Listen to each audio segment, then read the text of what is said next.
What's going on, guys and gals out there? Absolutely. Big welcome to everybody. Thank you very much for joining me. And this is the season finale for the Shake and Bake iRacing Cup Series live from Homestead-Miami Speedway.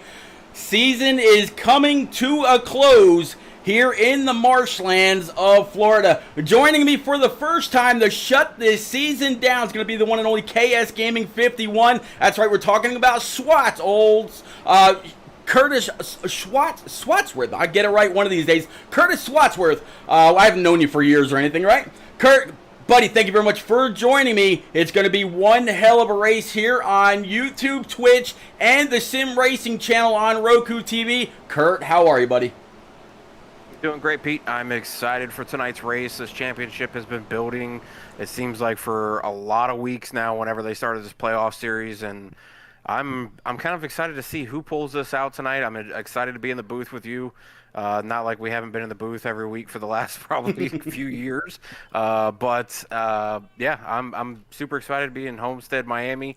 I love this track. I really wish iRacing would update it to where the outside line would be the preferred line like it is in real life. But at least we have two lines. At least, absolutely. Looks like qualifying now underway right now, keeping up with the one and only Double Deuce, old Nate Mon, in that sun drop machine. I'll go ahead and bring up your scoring pylon. That way everybody can see exactly where everybody is. I really don't have anything else up on screen just yet. Just kind of waiting to see how this all pans out. But let's go ahead and bring up your scoring pylon right now, and you'll be able to see where everybody clocks in. Definitely hope everybody out there is doing well. Hopefully y'all are ready for a great night of racing. Again, Homestead-Miami, we're going to start at right about dusk, and we're going to finish deep into the night. We're going to have just about 25 to 30 cars out here as always. And it is a battle royale of 4 cars going for the first ever Shake and Bake Championship. We're talking about James Holzer in that 69 EMGG Glitch Chevy Camaro. Talking about old Tom Harmon in his Avril Lavigne number 68 Team Chevy. We've got Matt O'Brien in his Cloud9 number 20 and Jose Ruiz in his Haviland number 23. Unfortunately, the 32 wasn't able to make it this week, but man, after that great race he had last week, he absolutely deserved a spot amongst the guys that have been up there all season long. Kurt, I know you're very new to this, but I tell you what, this field of cars has been absolutely on fire all season long. Speaking of that number 20 Cloud9 machine, here he is out on track to get his warm-up time. Yeah, I think this lineup is just full of drivers that could be top drivers in any league out there. Between Nate Mon, Holzer, Jose Ruiz, Matt O'Brien, who seems to always be in every championship that I hear about in any league that he's in, with Eliza out here, Thomas Harmon out here, PJ O'Leary, Ryan McCall, Tyler Dohar, who's been around forever, it seems, and is all over the place now. John Honeycutt, who seems to be, always a top driver in any league he's in. Byron Jones, who's a young kid, but he has been an up-and-coming driver in a lot of different series or a lot of different leagues, finishing in top 5s consistently now that he's got that updated desktop. And then further down the list, you got Old Stout Whiskey, who's, a legend on the console side, and he's over here. Tom Flitcroft is over here. Brennan Book. This whole lineup is just stacked, and anybody's name that I did not name and was not an offense is just going through the list here that I'm just picking out real quick. But Pete, this whole series that Eliza has put together with Shake and Bake, and it's just a stacked field all over the place. And these guys are very loyal. They're very good. And they put on a show week in and week out for you here in the broadcast. So excited to be in the booth and excited to see what happens on the track. Yeah, I actually went through every single channel in the Discord earlier, and I thanked them all for a great season. Thank you very much, for keeping the ranks full. It literally some tracks took me all pace lap long in order to try to get through everybody and introduce them and where they were starting. So Great field all the way through. Byron Jones completing his lap. Looks like he's going to go ahead and so far slot number 12. Let's check in with the 8 now of Tom Flitcroft as soon as I can. There he is. Looks like he's just kind of sitting there on pit road. So if anybody else comes out before him, we'll definitely catch up with them. But as you see him pulling off pit road, taking the access road all the way around through turns 1 and 2, coming off, and he'll straighten out, hit that commitment cone, and pull that number 8 Mountain Dew machine up onto the track and go for his time trial. All cars, as always tonight, as they've been all season long, are one at a time. So they don't see any cars. None of the laps that they pull are draft laps. No pushing from behind, no pull from the front, nothing like that. BK Doug out there said, hello, Repeat. How are you? BK, I am doing all right. And how about Honeycutt out there also saying Superman is back? I tell you what, Swats, wait till you actually get a look at this Superman car for the 50 of John Honeycutt. The thing is absolutely phenomenal. And just like HD Motorsports number 95 car from back in the day, I told him if he was able to find somebody to put together a die-cast for him, I would absolutely go about and see if I can find or see if I could actually buy one for myself. It looks that great. Yeah, I've been seeing it being posted around. I mean, whoever did that for him, unless he did it himself, it looks really, really nice. I love all of the different things on it. An old school nerd myself, I prefer the old school Superman.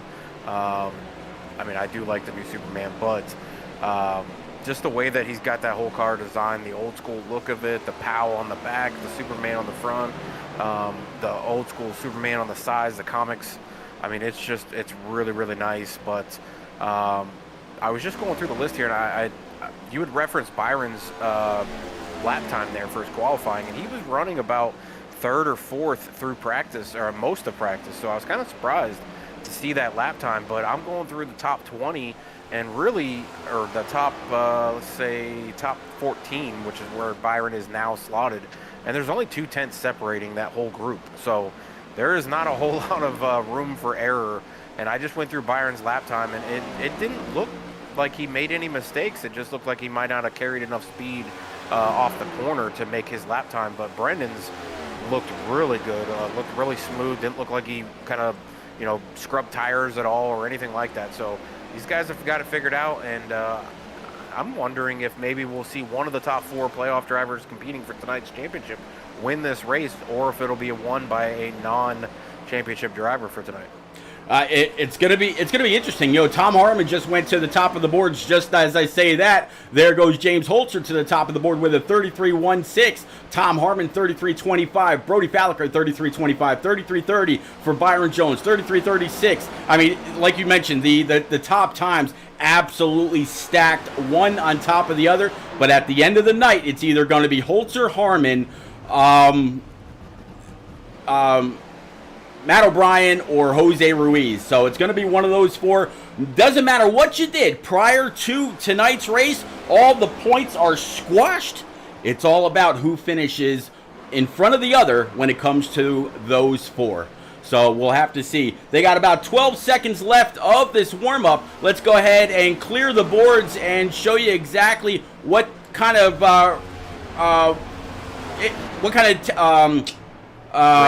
yeah, there we go. Yeah, well, let's see what kind of elements these guys are going to be racing in tonight. Again, big thank you to Swats for joining me for tonight. So far, 80-degree air temperature with a track temp of 91. Kurt, that is going to absolutely play with these cars quite a bit. All right, as you said, talking about that gridding, here we go. So it looks like it's going to be Brendan Book on the pole with Jose Ruiz to his outside. Jose, he tweeted that he needed to have the best finish of his shake and bake career. Starting P2 could be absolutely phenomenal for him. Matt O'Brien, the other one of the four chasers, he's going to be starting P3. Matt Burgess, P number 4. Nate Mon, who you were talking about earlier, with Jimmy Cocker, who won the season opening race at Daytona. He's going to round out the third row. Fourth row is going to be James Holzer with Micah Allard.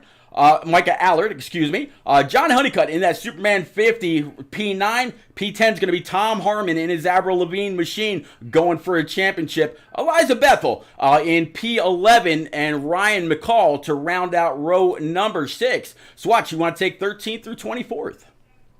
Sure, we got Michael DeWalt in his 54 machine, Byron Jones in that 3 white and pink 213 Simware car, Andrew Zapps in the 89, Brody Falliker in the 1 car, Tyler Zohar repping that 77 tonight in the 17th position, PJ O'Leary rounding out in the top 18, Andrew Sanford going to be in his 37 machine 19th, Duncan O'Connor in the 20th position in his 2 car tonight, Robert Newman in 21st in his 33 machine, Charles Kramer in the 10 car going to be doing the 22nd position.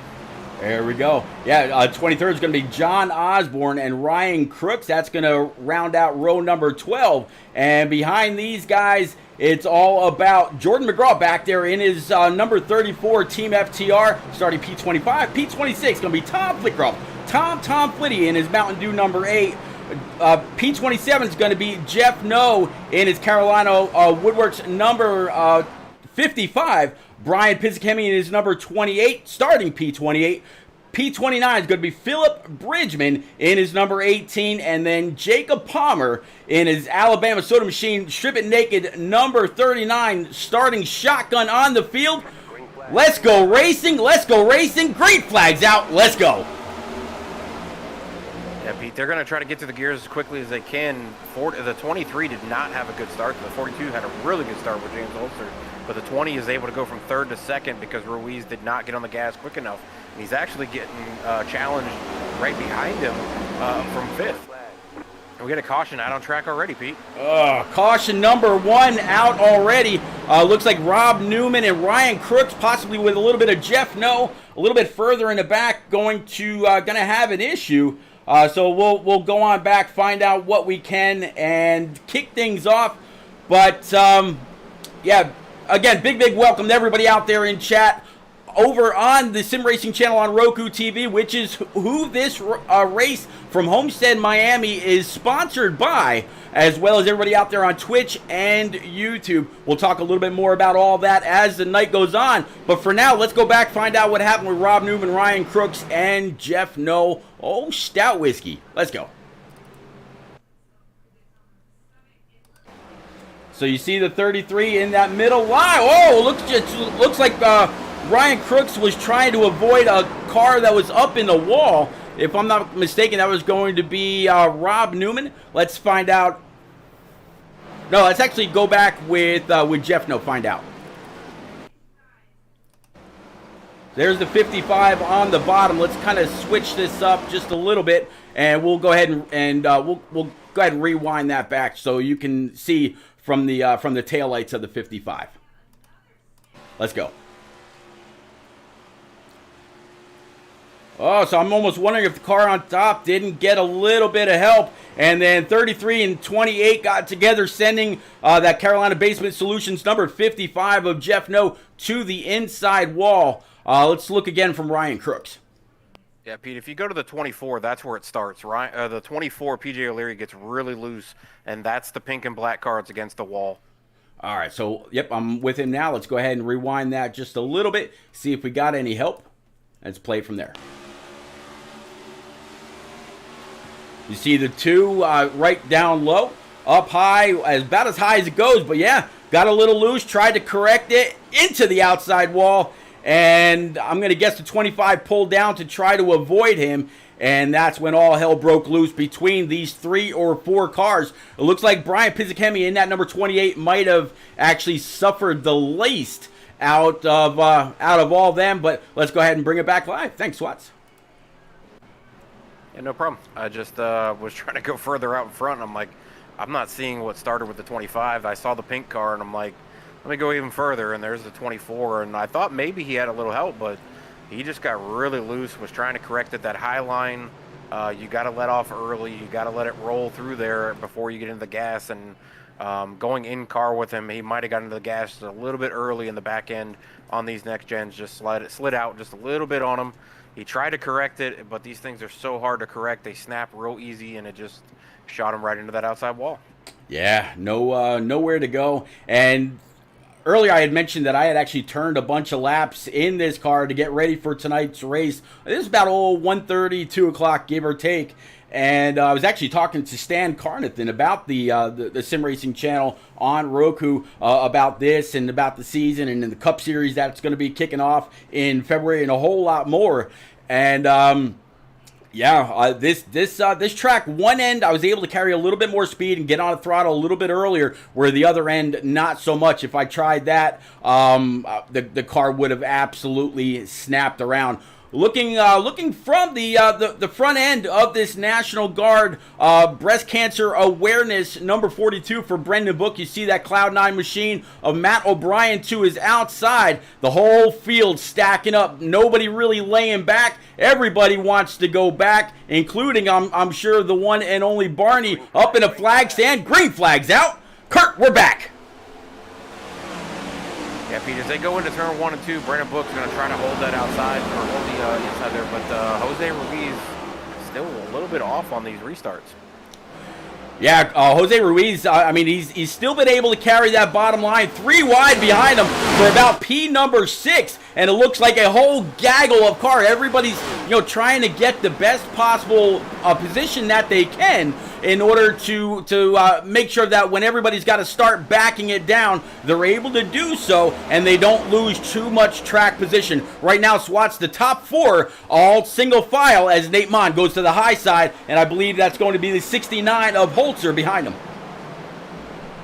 Yeah, Brendan Book's looking really strong, though, but the rest of the field, I'm kind of surprised nobody kind of really thought about grabbing 2 tires just to see if it would do anything here early. I know they got the 5 sets. I know it's a long race, but, if you're towards the back, I see a couple guys back there in 23rd on, but I think those guys were all part of that incident. So I'm kind of surprised maybe some guys in the middle of the field didn't, think twice about coming down, grabbing some fuel. Even if they didn't grab tires, just grab fuel and extend their run here. But, yeah, the up front guys are really cruising. Yeah, they really are. I mean, there's already a good 3/10 rather, between Brendan Book and Jose Ruiz. And just as I say that, you were talking about the double deuce of Nate Mon. He just went purple, Swats, running the fastest lap of anybody out there. It's not somebody in the back with a big old pull off of the draft. It's somebody right there in P4. Nate Mon in that number 22, absolutely carrying a lot of speed. He was able to make the pass on the high side, and as we talk about making the pass, here comes the 20 of Matt O'Brien to his inside, gonna pinch him down just a little bit, and look at this, as they do that, here comes Holzer up on the high side. He's gonna get 2 with all that high side momentum, move Holzer up to P number 4. Yeah, the 22 should have moved up a little bit there. He tried to pinch the 20 down, but it slowed them both down and allowed Holzer just to come flying around on the outside. That outside line is not your typical outside line that you would see in real NASCAR, but you can carry momentum there when guys are side by side like that in 3 wide situations.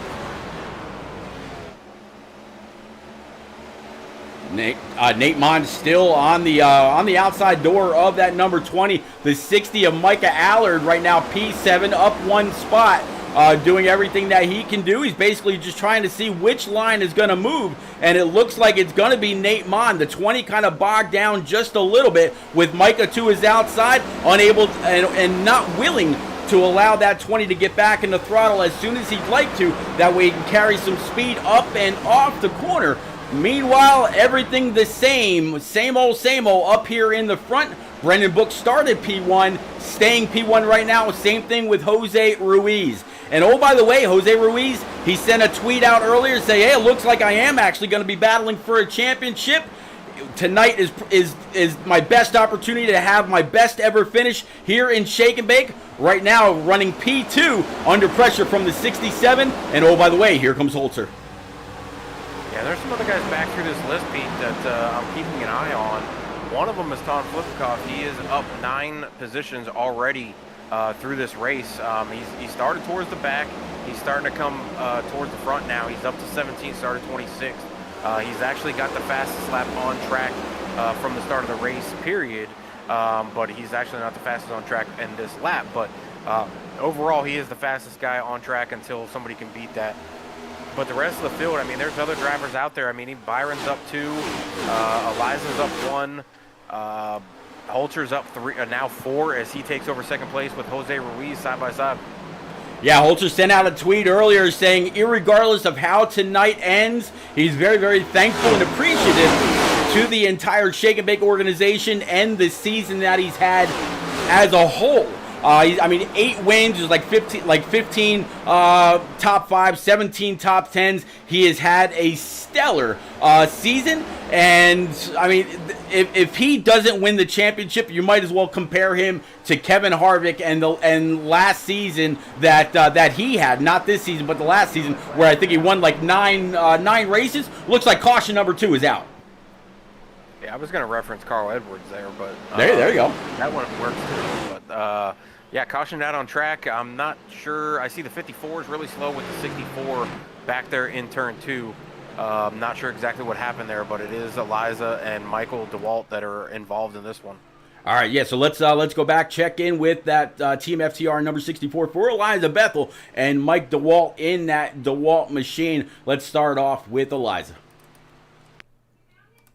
So you see the 64 and 54 right behind her. Oh, it just looks like Eliza checked up a moment sooner than the 54 was willing to, and it looks like the 85 or the 89 came on by. Nowhere for him to go. So Eliza gets sent down to the grass after getting a little bit of bulldogging from the 54.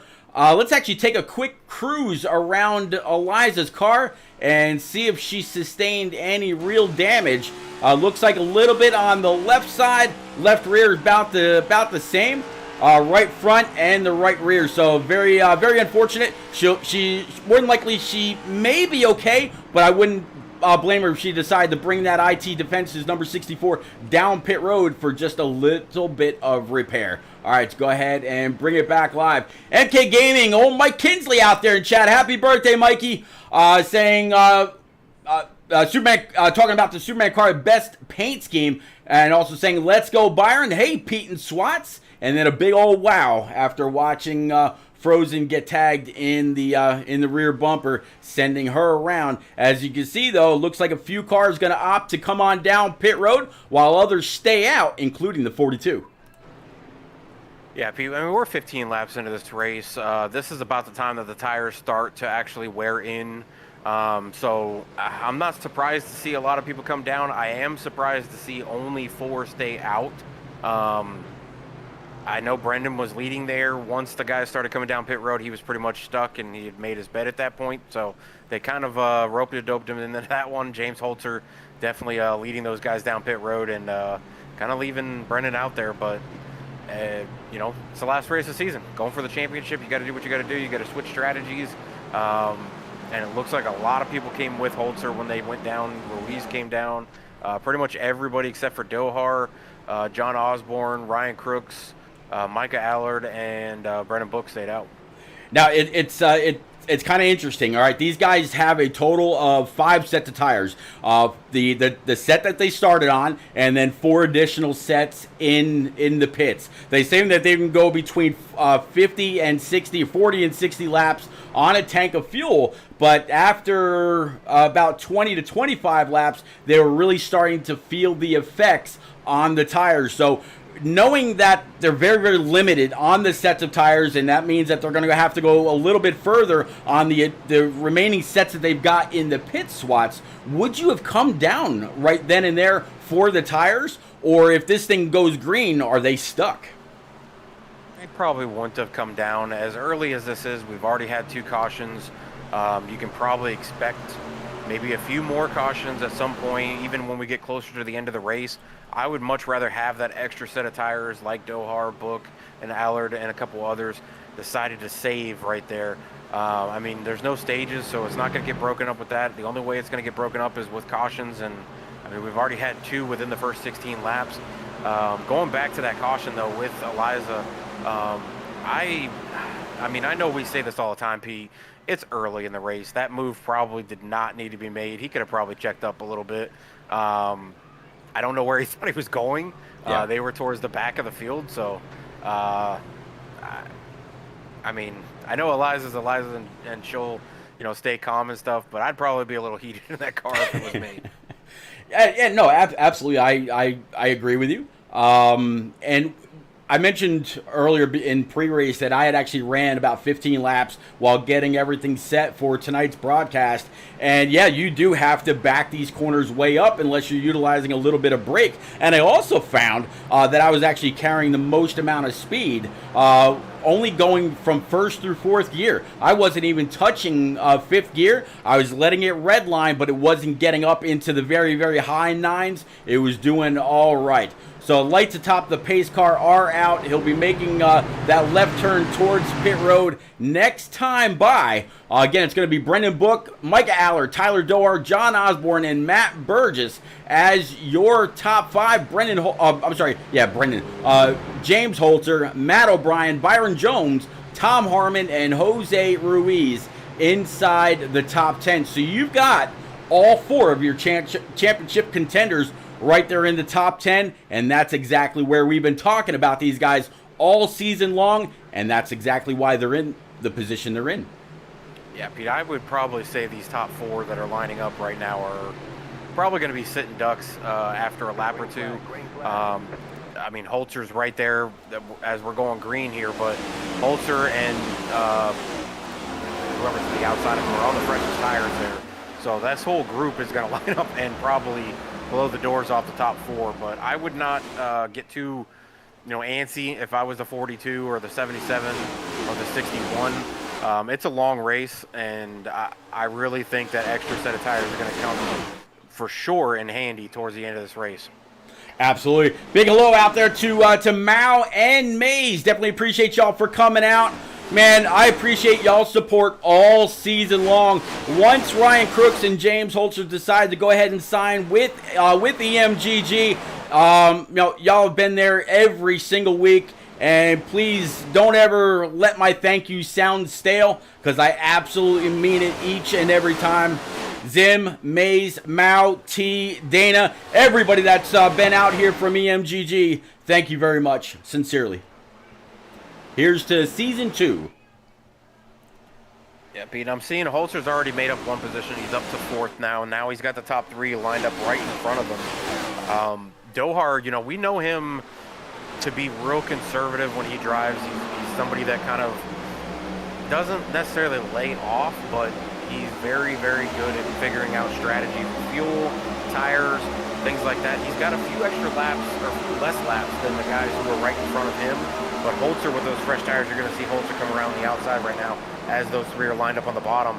And I feel, I was going to say, I feel like Dohar needs to try to get in front of Holzer and make Holzer push him around the outside of the top two.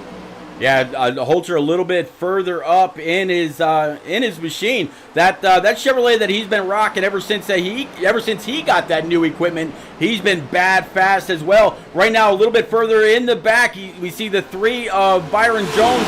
He's got the 22 to 68 N Company all right up his trumpet, trying to do everything he can to keep in the fight.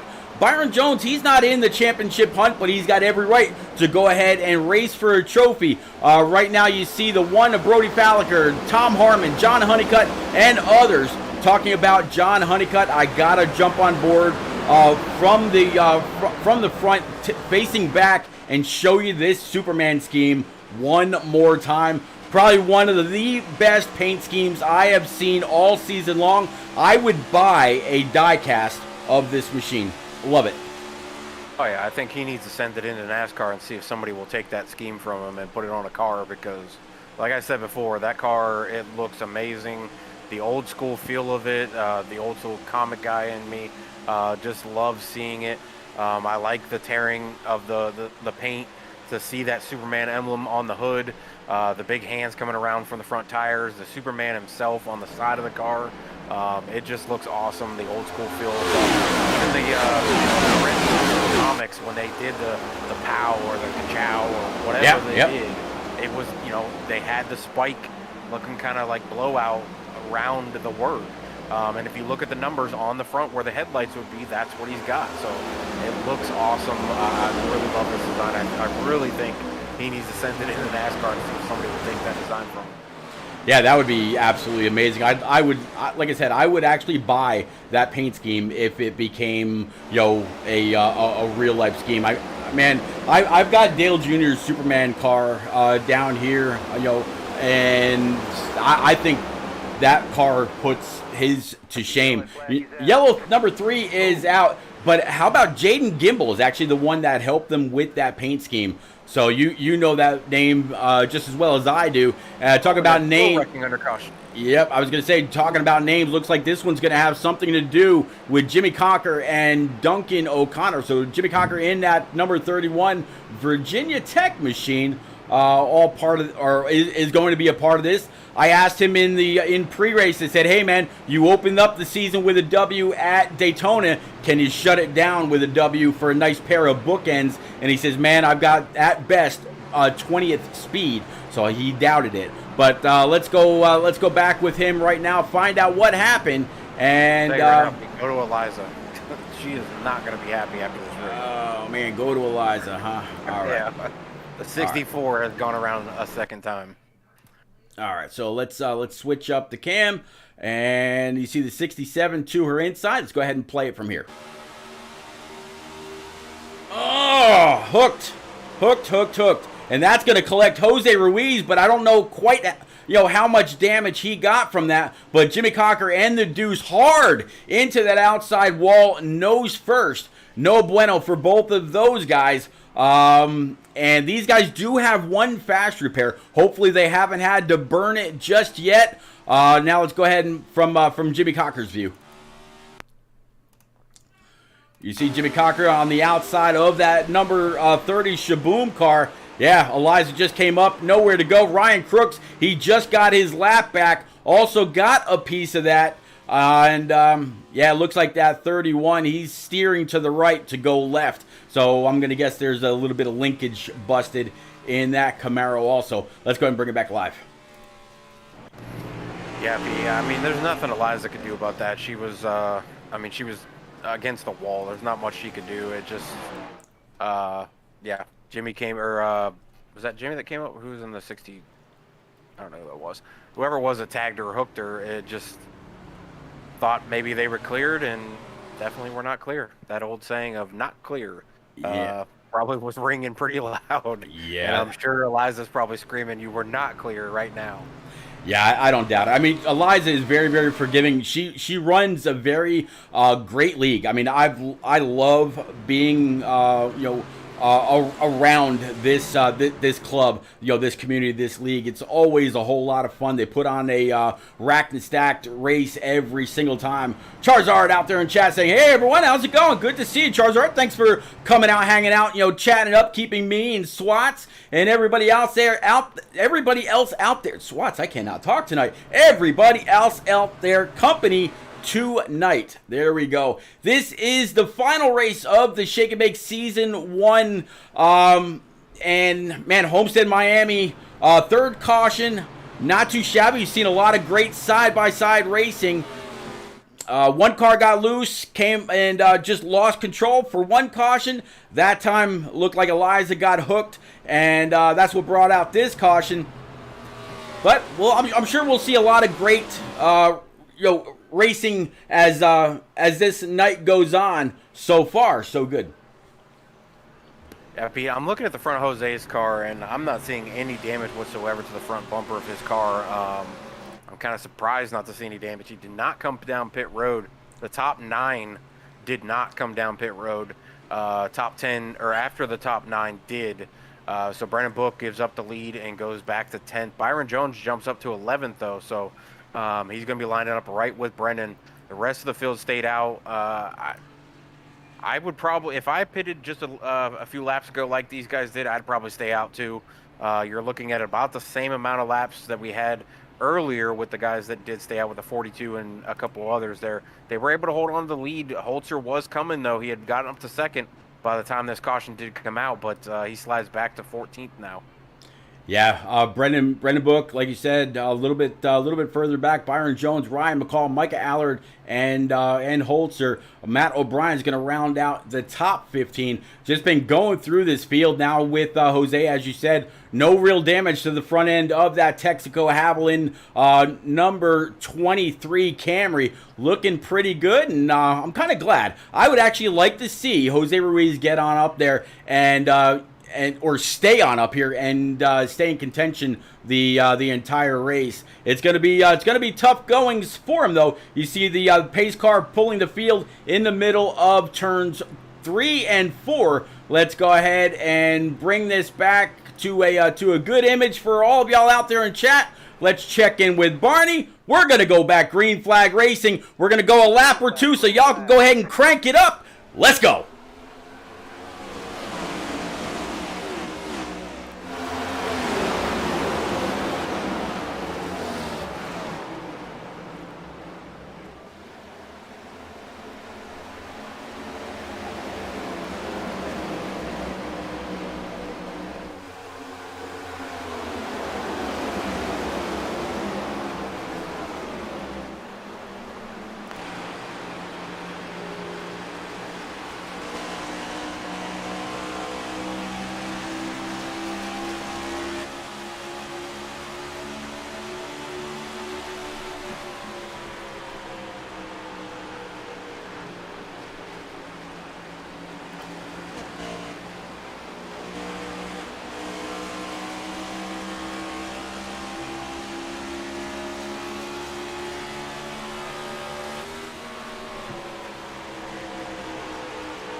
All right, let's go ahead and reel it back in.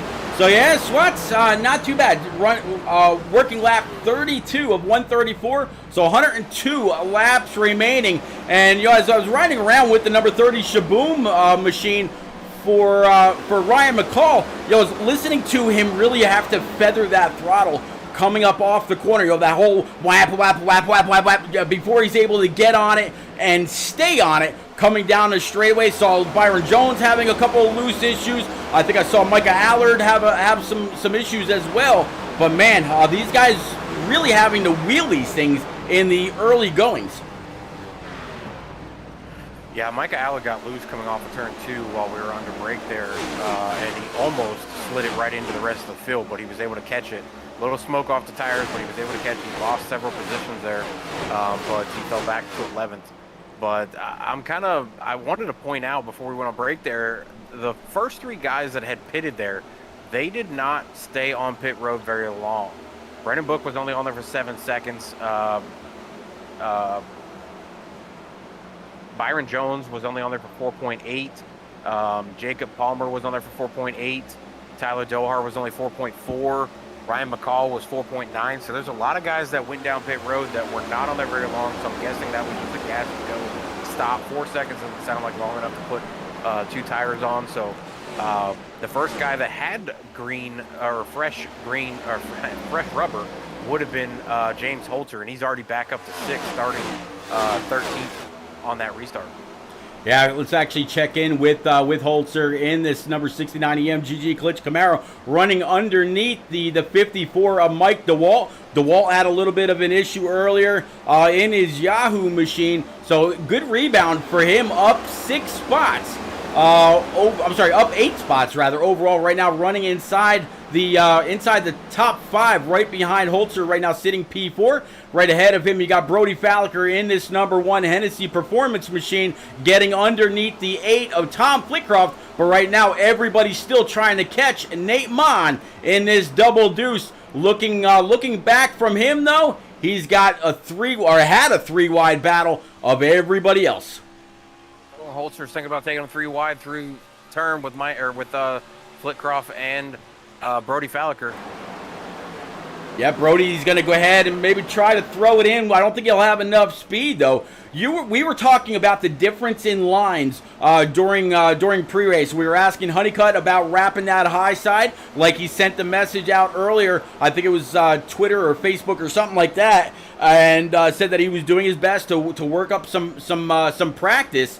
So now Holzer moves up to P2, Brody Falliker P3, Tom Flitcroft actually he just took over P number 3, and then put Brody Falliker back to P4, John Honeycutt P number 5.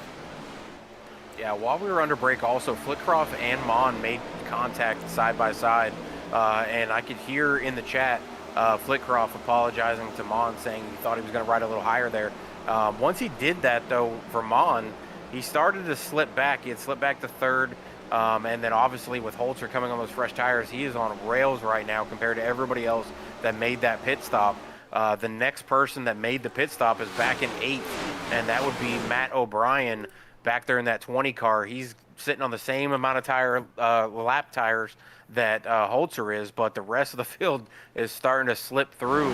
But the top 8 are pretty much set in stone where the guys were before the restart, other than Holzer and O'Brien. So Holzer's making the most of those fresh tires against these guys who've got about 11 lap older tires than he does. Yeah, I tell you, Nate Mon, he last pit on lap 14, right along with Brody Falliker, John Honeycutt, Tom Flitcroft. It looks like Mike DeWalt, Tom Harmon, Andrew Sanford, Jose Ruiz. All those guys pit on lap 14. James Holzer, as he just went ahead and passed Nate Mon for the lead. He pit on lap 25, so he's got 11 lap fresher tires than Nate. So he's putting those tires to work, put that EMGG machine up to the front, and it looks like Micah Allard, he also came down pit road on lap 25. So did Matt O'Brien, as you just pointed out, and so did Brendan Book. So we're gonna have some movers, and we're gonna have some sliders. We're gonna see some people move up because of these new tires. They're gonna be able to carve their way through traffic, pending they don't try to get too aggressive on those Eagle Feel Goods. And you're gonna have some guys sliding back just because the tires are just a little bit older. Yeah, and I don't think these guys need to panic that are slipping through the field. Like I said, that extra set of tires is definitely going to play off later on in the run here, especially if we get a caution late. Being able to go down pit road, grab that extra set of tires with guys who might be on, 20 to 30 lap old tires will definitely pay dividends towards the end of this race. I mean, see how fast Holzer just went from about 13th or 14th on that restart to take the lead in about 16 laps. And he did it pretty easily, sometimes taking 2 for 1 in a corner. So, and that was only 11 lap newer tires. Now, late in the race here, when guys are out of sets of tires and, we've got 5 laps to go or 10 laps to go, and we get a caution, you're not going to be able to come down and get a new set if you don't got anything down there. But if you save that extra set, that will be a huge, huge bonus for those guys that have saved them. Oh, yeah. I mean, I was talking, I'm not going to name any names, but I was talking to a couple guys that said, I'm going to try to save that last set until we have about 10 to go. They were kind of doing the math, thinking about what they're going to need, what they're going to have, and how this race could play out to where they'll still be in good standing as far as equipment left in the pits when it's really go time. Looks like Micah Allard right now sitting P2, James Holzer P number 1, and I think he just actually put down a lap. I'm not quite sure if that was 31. Jeff. Okay, so it's the 31. Okay. But yeah, able to put at least one car a lap down. Looks like Jeff Knowles, Stout Whiskey, absolutely out of the race. Looks like a couple others also having some issues. Andrew Zapfi, looks like he may not have started or is on pit road. Eliza Bethel looks like she's... that can't be right. No, Eliza Bethel's out on track. So is Andrew Zappi in this AMR number 89. And yeah, it's just Jeff No that's actually out. Yeah, he was in that first incident. He got the worst of it, and I'm pretty sure he just parked it instead of using that fast repair. But the other guys out on track that have come back out from the damage and stuff, most of them are, up in the teens for laps down. Duncan O'Connor's on pit road right now. He's about to go 10 laps down. So the only person that's really fighting for that lucky dog is Jordan McGraw, who is currently 1 lap down. But I do believe he is out in front of the leader by a good amount. He's within the field. So as long as he stays there and nothing else happens to him and a caution comes out, he'll be back on the lead lap, which will put us back to about 24 on the lead lap. But the 23 that are currently battling, I mean, this is where it gets tough, P. Most guys have used, some have stayed out and then came down the second time. The guys who pitted the first time stayed out the second time. But some guys did come down the third time. So you've got a couple drivers out here that might have already used 3 sets, which is insane to think because we have still just barely less than 100 laps to go. And if we could run 50 to 60 on fuel, I don't know if I would run that far on the tires if you have those extra sets. Yeah, I really don't know either. I mean, you think about the guys that came down under that very quick caution that came out right after, just as the race started. Unless they came down just to top off on fuel, unless you really look for it, I know I personally didn't go to check to see what their pit time was. They could have just come on down, topped off, and came on back out. Like a few of the guys that you were just talking about, where their pit time was only like 4.7, the other was like 5.1, and so on and so forth. So some guys opting for fuel only just to keep the cars heavy, I would imagine, with the loose conditions that these guys have had, or just to make sure that they've got enough fuel in case they do get a long green flag run, but then you got to worry about your tires. Yeah, and I was talking about those tires before, and now if you look at the top 3, all 3 of those guys pit on 24. The last time we had a caution. So those tires are definitely playing a factor in now. The guys on older tires, Nate Mon, who stayed out, he slipped back to 4th. Brody Falker's back to 5th with Tyler Dohar, who pit just after Holzer and Allard did, and O'Brien, and he's up to 6th right now. Then you have Honeycutt, who pit with Mon and them back before, and he's sitting there in the top 7 as well. And then it starts a string of guys who recently had pitted and taken tires. So this long run is going to play a huge factor into the strategy when it gets down to the nitty-gritty on if guys are going to choose to pit late or if they're going to choose to stay out late and hope for a caution or something to bring them in, or if they'll just stay out and try to get as far out in front of people as they can and hold them off. It's really going to depend on where you're at. If you're in the championship, you've got 3 different choices that you can make for strategy. If you're not in the championship or you haven't won a race, there's other strategies that you could run as well. I mean, it's all over the place, all over the board, whether being the last race of the season. Do you want to get that first win of the season or your first win ever? Do you want to win the championship? Do you want to, help a teammate? There's so many things that play into this last race. Absolutely. Speaking about the ones that are going for the championship, how about we do a little up close and personal with each and every one of these 4 drivers and kind of reintroduce them, if you will. Of course, James Holzer from great state, our Commonwealth of Pennsylvania, much like yourself, rocking this number 69 EMGG Glitch Camaro. You see the purple and gold going across the banner, so you know that he is a playoff driver. Scored the most W's throughout the regular season with, I believe, 8, talking about 15 top 5s and 17 top 10s. Just an amazing season. Behind him, talking about Matt O'Brien from Sterling Heights, Michigan, in this Cloud 9 machine. The regular season champ got a W on the season. Not as many top 5s and top 10s as Holzer, but still great way to get the season done. Definitely looking forward to hopefully having Matt O'Brien back in season number 2 when that all kicks off. Let's now check in with the one and only Jose Ruiz from Sacramento, California, in his Haviland, Texaco Toyota Camry. One hell of a job by him. And then looking back a little bit for our last driver, unless I missed him already. There he is, Tom Harmon.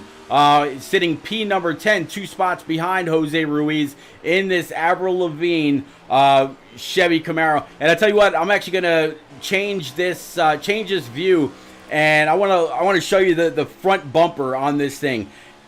This is kind of like what the wording that you would see if you got an ambulance in your rear view. It doesn't read ambulance backwards. It actually reads ambulance, so you can read it in your rear view mirror. And it says, if you can read this, I saved my tires. Move over. How awesome is that on the front end of this Camaro?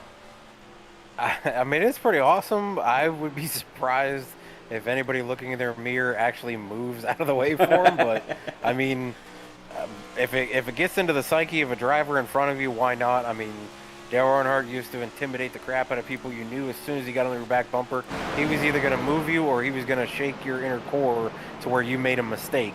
So, I mean, if you're looking at the rear view mirror, it is helpful. You're not looking out the windshield to see where you're going, so maybe it'll affect that way, but I don't know if anybody can move out of the way.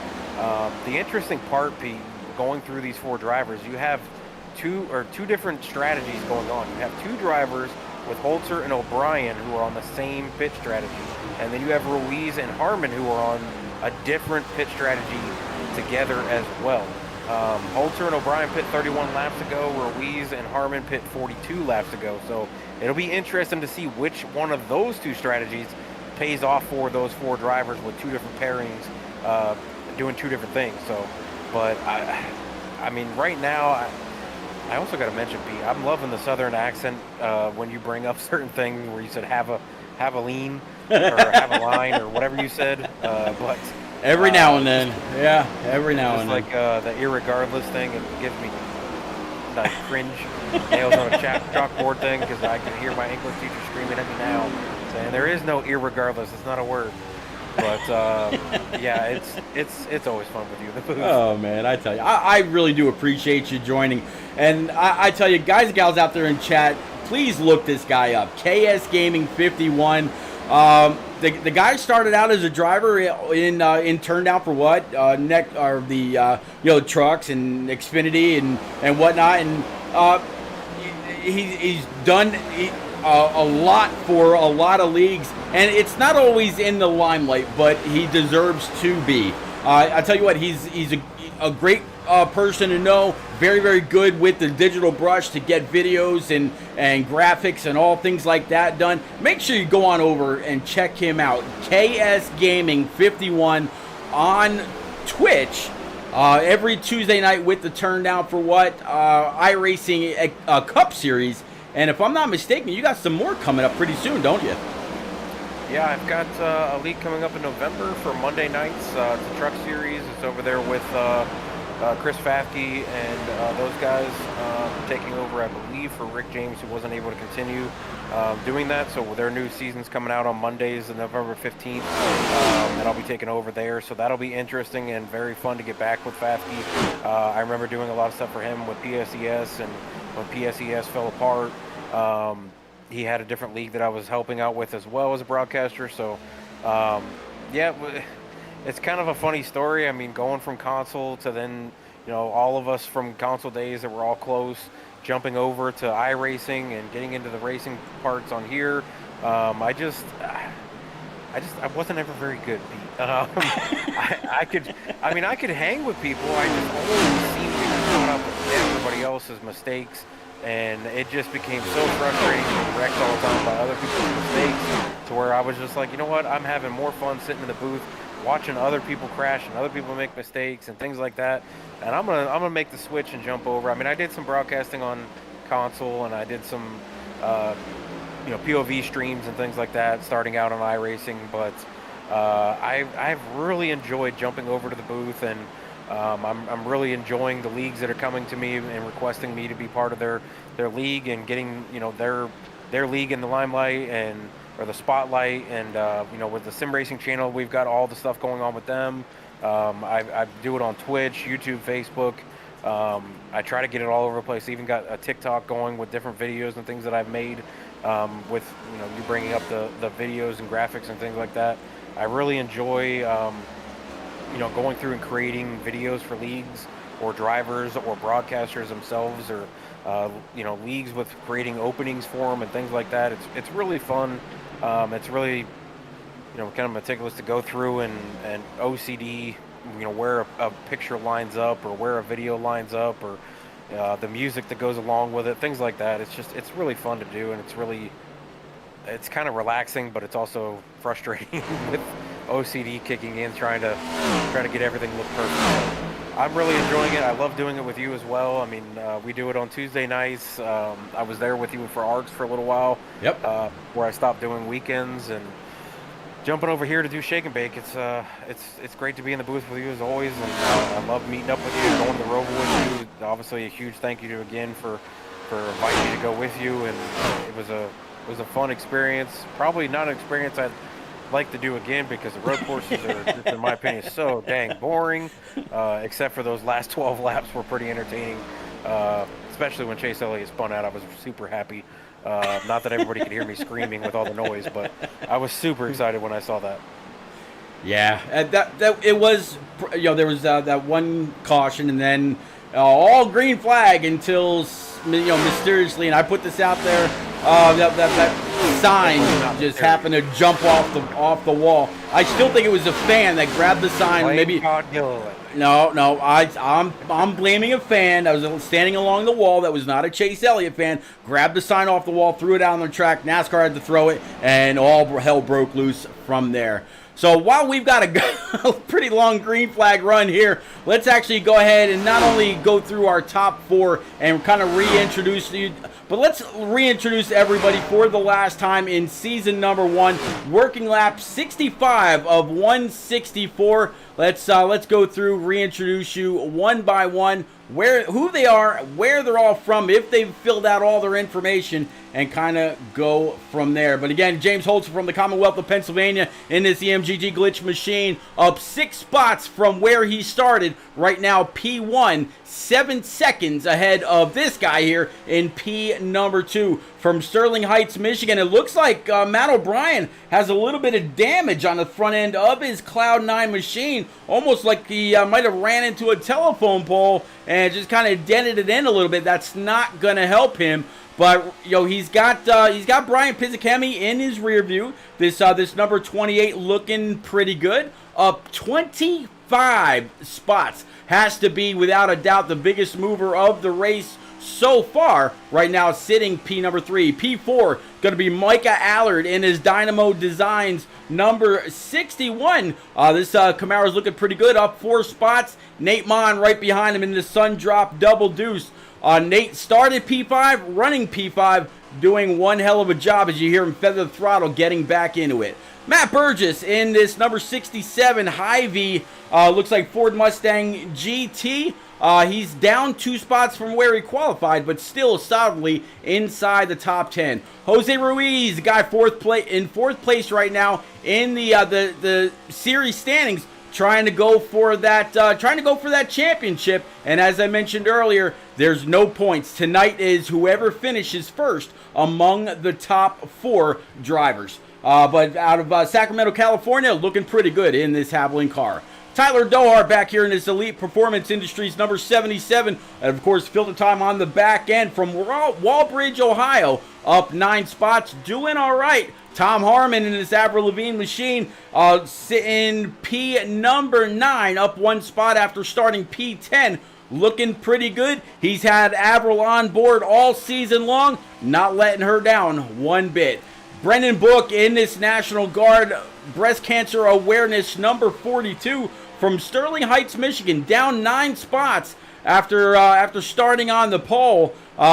Looking forward to everything that Brendan Book is going to be able to do in season 2. He had some rough goings as the season went on, but I have a feeling next season he's going to be definitely one to watch. John Honeycutt in this Superman number 50. Again, arguably the best scheme that I've seen all season long from Orlando, Florida. He's down 2 spots, sitting P number 11. Looking forward to seeing what John can do for the rest of the night. And again, with how far he's progressed as the season's gone on, looking forward to seeing him in Season 2 also. John Osborne right now swats up 11 spots in this number 81 Ford Mustang GT. All Woodies on the side and doing all right. And just like one of the other cars we were just talking about a little bit further up, Mike DeWalt in this Yahoo machine right where he started. Number 54 Toyota sitting P13 after starting right there as well. P14 Brody Falker in this number 1 Hennessy Performance Chevy Camaro. Looking pretty good. He's had a couple of top 3s throughout the season. Him, just like his teammate in the 48, we'll see in just a little bit, has really progressed as the season's gone on. P15 up 11 spots, talking about the one and only Tom Flitty. Old Tom Flitcroft rocking P15 up 11 spots like I just said. This Mountain Dew machine has never looked so good. It almost seems like Tom Flitcroft has gotten better once he shed that number 12. Ryan McCall down 4 spots in this number 30 Shaboom machine. Shaboom, also an alternate sponsor of the Shake and Bake iRacing Cup Series. Definitely want to thank him out of Bear, Delaware. Down 4 spots from where he qualified, but still very much in this race. Philip Bridgman in his number 18 Toyota, looks like Camry, with Tim Hortons on his side. If I'm not mistaken, that's a Canadian. Yeah, he's actually a driver out of Canada. Up 12 spots so far, doing all right. Ryan Crooks right behind him from Madison, Alabama. Ryan Crooks unfortunately knocked out of the championship race, but you can still bet he is going to be there when all the chips are on the table, or in season number 2. But definitely appreciate Ryan Crooks and all the interviews and all the cutting up after the race that's gone on. Ryan, thank you again, sir. Charles Kramer right behind him in this number 10 FedEx Ground Ford Mustang GT from Pittsburgh, Pennsylvania. Good to see old Mr. Kramer. One hell of a new-looking ride for him. I don't think I've seen the FedEx colors on him yet this season. How about Jordan McGraw back here in this number 34 Sega machine, talking about this Silverado. I'm sorry, yeah, Silverado. This Camaro rather, from Bridgeport, Texas. Yeah, Jordan McGraw, one of the very trusted admins for Eliza. They go back years and years with the different broadcasts that they've done together for many, many leagues over on console. Thank you again, Jordan. I appreciate you, sir. Andrew Sanford down 2 spots in this number 37 Toyota Camry. It looks like it's going to be eSports at WMU. Not quite sure exactly what that all stands for, but hey, out of San Diego, California, not too far from Sacramento, he's sitting P21, down 2 spots from where he started. Jacob Palmer in his Alabama Soda Abrasive Blasting Strip It Naked number 39. There we go. I got it all right this time. From Naples, Florida. He's got Jeremy Teasler up on the spotter stand, giving him a hand. Definitely appreciate you. Thank you very much, Jacob. And good luck with your sponsor and everything that you do and all your support for Ryan Sieg Racing. Rob Newman out there in this number 33 Ford Mustang GT, 23rd right now, down 2 spots from where he started. It looks like Apollo Auto Outdoors, looking pretty good, rocking that low line. Byron Jones in this number 213 simware.com Ford Mustang. I tell you, he's got Patriot Esports on the back, but he is all about breast cancer awareness. Go on over to 213simware.com. They've actually got a F Cancer t-shirt that they're selling, and all proceeds go on over to the Susan G. Komen Foundation. Great cause. Go grab yourself a t-shirt. PJ O'Leary back here in this number 24 Exalta machine from Hendersonville, Tennessee. I told TJ before the race kicked off, I absolutely love the progress that he's had as the season has gone on, and that wasn't just lip service. He has gotten better and better, but this track's not exactly easy. Jimmy Cocker back here. He started off the season winning at Daytona in his Virginia Tech number 31. Right now sitting 26, down 20 spots. And I don't really see a whole lot of damage on his machine. So I'm going to guess something happened with him along the way that we might have missed. Then Eliza Bethel back here in this IT Defenses LLC number 64. She's been caught up a couple times in things that weren't necessarily her doing. One kind of ran into, just a pile up, nowhere to go, and the other, we saw her unfortunately get hooked. But out of the great state of Ohio, go Buckeyes. Thank you, Eliza, sincerely. Andrew Zappi back here in this AMR number 89. Down 13 spots from where he started, sitting P28. Duncan O'Connor behind him in his, behind him in the running anyway, in his Ally Deuce. The second guy out here from Canada. Looks like his night is done. And then Jeff No, also unfortunately from Popville, North Carolina. Good guy to know, good guy to meet. Definitely appreciate old Stout Whiskey ever since day one. So that is completely through your field. And man, what a way to go. Wow. Swats, how about that? It's a very stacked field. We're going through those names. It's funny that you said Jeff No is a good man to know. But I mean, there's all kinds of people through this list that are just, like I said from the beginning, they're very loyal. They love racing in this group that Eliza's put together. The field's stacked all the way from the top to the bottom. I do want to mention Holzer is just blowing the doors off the field right now. He's up to a 10-second lead. He's been pretty much one of the faster guys on track in the top 10 by about 2/10 for most of it. He slipped back to about a 10th now, being in front of Matt O'Brien. He seems to be letting off a lot going into the corner and rolling through the corner, and Matt makes up about a second, which seems like a lot. But as Holzer gets through the corner, he just gains that second and a half back to Matt O'Brien. And I mean, we're looking at pretty much pit stops for the front 10 coming up here soon. Looks like a lot of the guys that had stayed out last time have already come down pit road several laps ago, 7 to 10 laps ago. They all came down pit road and grabbed that extra set and fuel. We've got 53 or 52 laps to go, which is going to be about within the window. So I think a lot of guys might have just taken their last pit stop. Holzer and O'Brien, Allard, Burgess, and these guys are going to be coming down pit road anytime soon. As I'm saying that, Allard's already down pit road. And it looks like I'm hearing through the chat that Holzer and O'Brien and a few others have just signaled that they're going to be pitting as well. So this could be the last pit stop of the night unless we get that late race caution that I just have a feeling it's going to happen. And those guys that did save that extra set are going to be very, very thankful that they did. Yeah, could it be a guy absolutely walking on cloud nine? Looks like we got the 89, a couple others having some issues getting into pit road. Can I catch that's going to bring out a caution or not? I don't know. Andrew Zappi, let's see. Looks like he was actually able to hold on to it. Saw Matt O'Brien and others, but they definitely had to woe it up and slow it up in order to not hit him, I'm sure.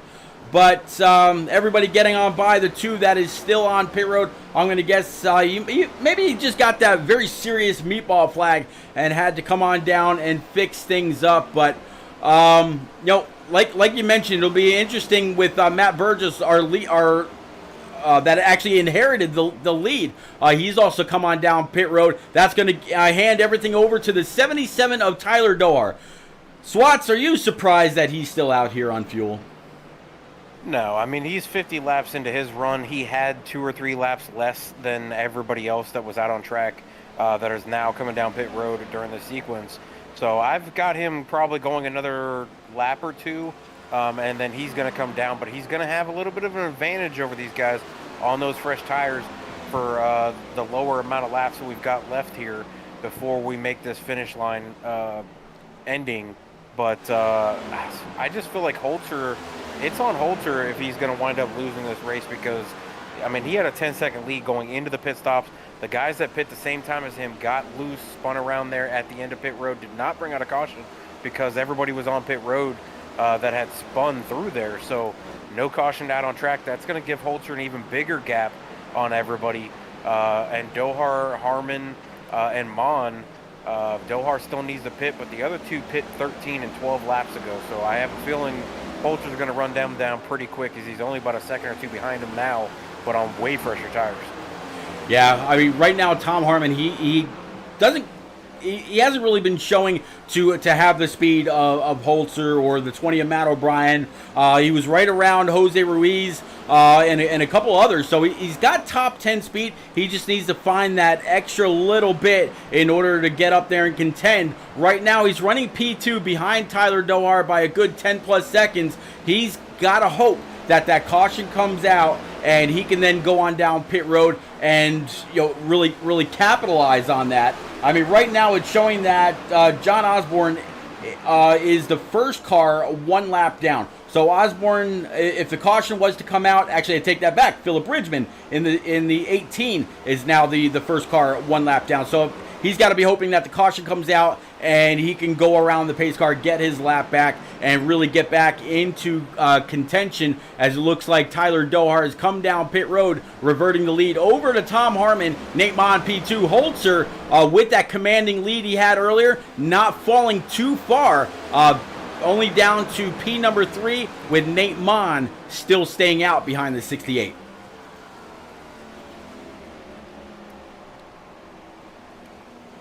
These guys came down on laps 73 and 74, Swats.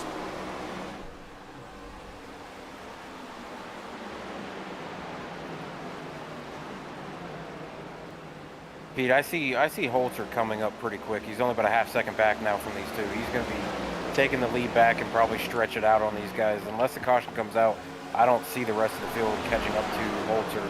He's just on rails tonight, and I think he's going to lock this thing up. I got to say, it's very, very possible. I mean, he just took the bottom underneath the 22 and able to extend that gap. Now Pizzichemi also underneath that double deuce with the 18 flying up their backside. However, the 18, again, he's the first car a lap down. So if the caution comes out, he'll be able to come around these leaders, get back on the lead lap, and be able to press on.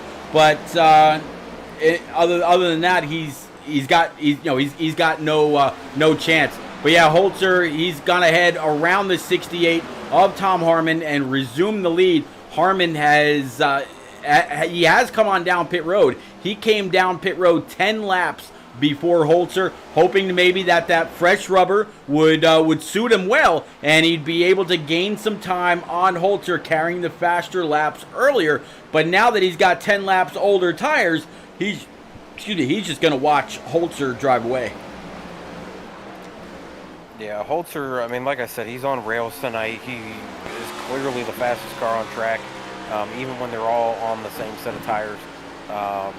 It's pretty much on him to lose it. And I had said it before, talking to Eliza and Honeycutt and Jordan, that I had mentioned that you had told me before that Holzer had kind of struggled the last couple of weeks not finishing the top 5. Yep.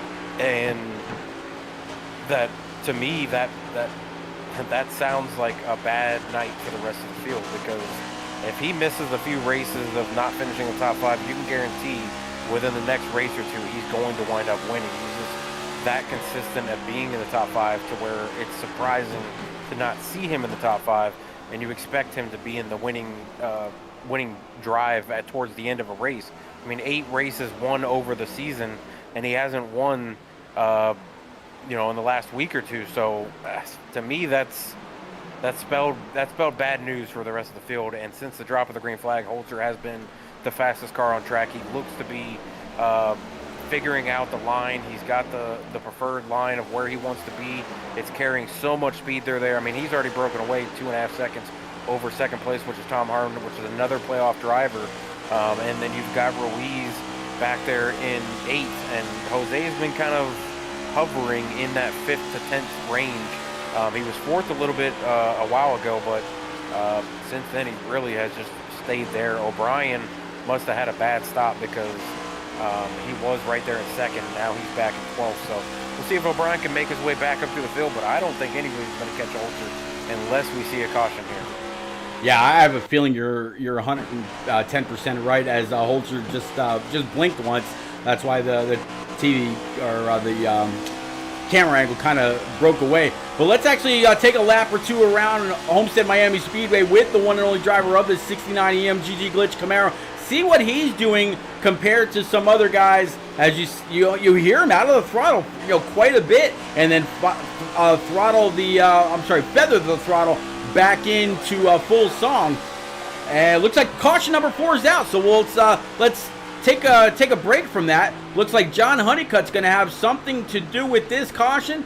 Let's see if we can go back, find out what happened to that Superman machine, and then we'll go loud and proud when these guys go back green. But Swats, this is the caution everybody needed.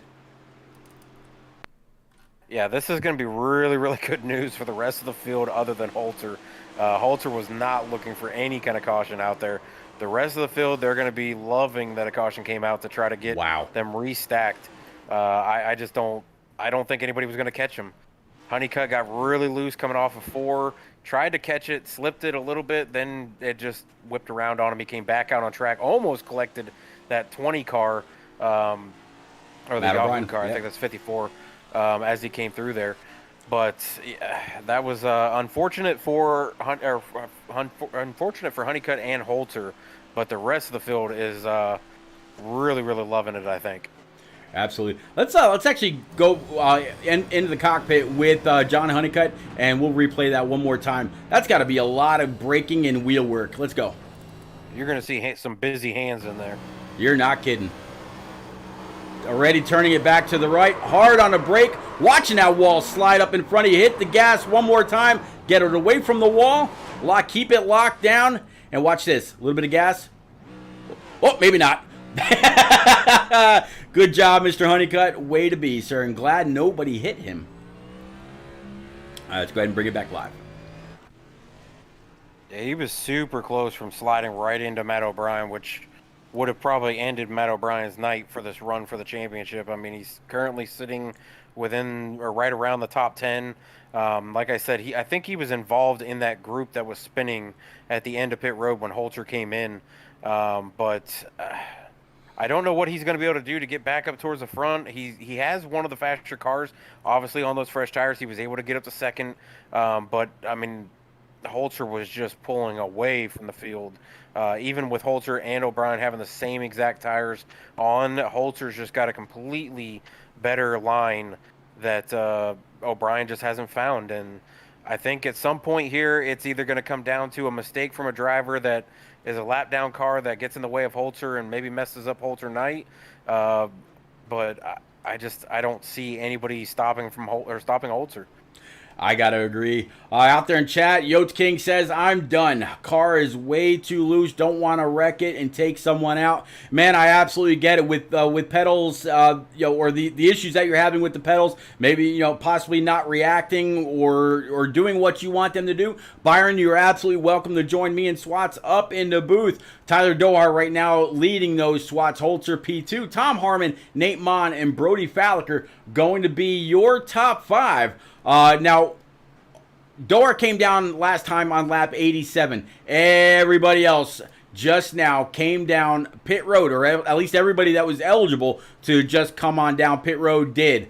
Are these 9 laps between what Tyler Dohar has underneath him and the 4 brand new Eagle Feel Goods that everybody else behind him, are they going to mean a whole lot? Well, I mean, Dohar's on 11-lap old tires. I think Dohar is probably playing the long game. He's not going for a championship tonight, so he doesn't really have anything to lose. This is just a, trophy hunting style race for him, which I think is the races that makes him very dangerous because he can pull off strategies that other guys are not willing to do or don't think of. And he comes up with strategies out of the blue that I'm just like, I can't believe you were able to do that. So 11 laps, 9 lap or older tires than the rest of the field.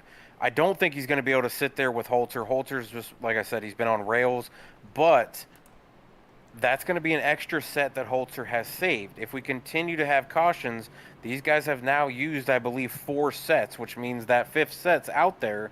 If Dohar still has it, I believe he still has his 4th and 5th set.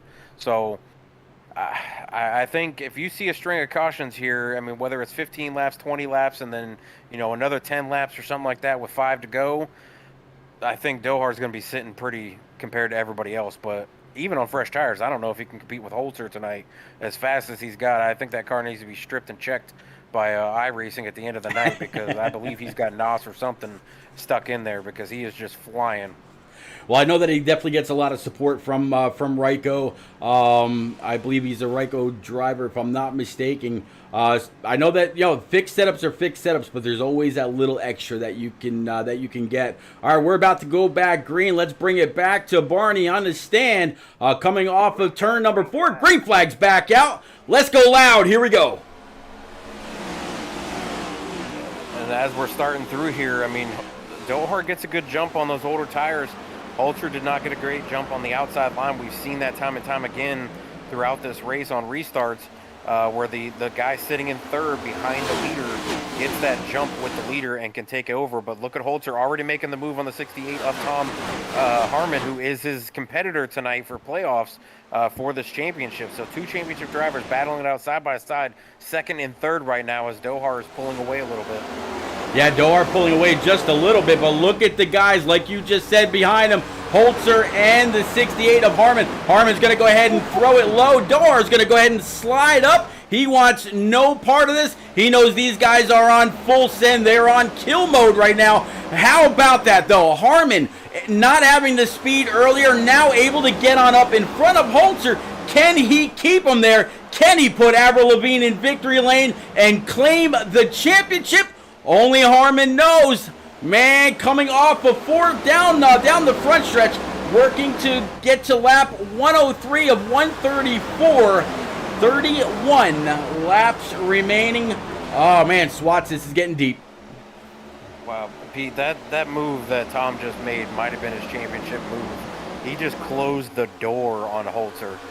They were side by side coming through that corner. He got out in front of him just a little bit. I mean, he was cleared by a pine straw at this point. I mean, he was that close to his bumper as he closed the door on Holzer. I don't know if Holzer let off or not, seeing him come down, and maybe didn't want to ruin his night and thought, well, I'll just go get him again.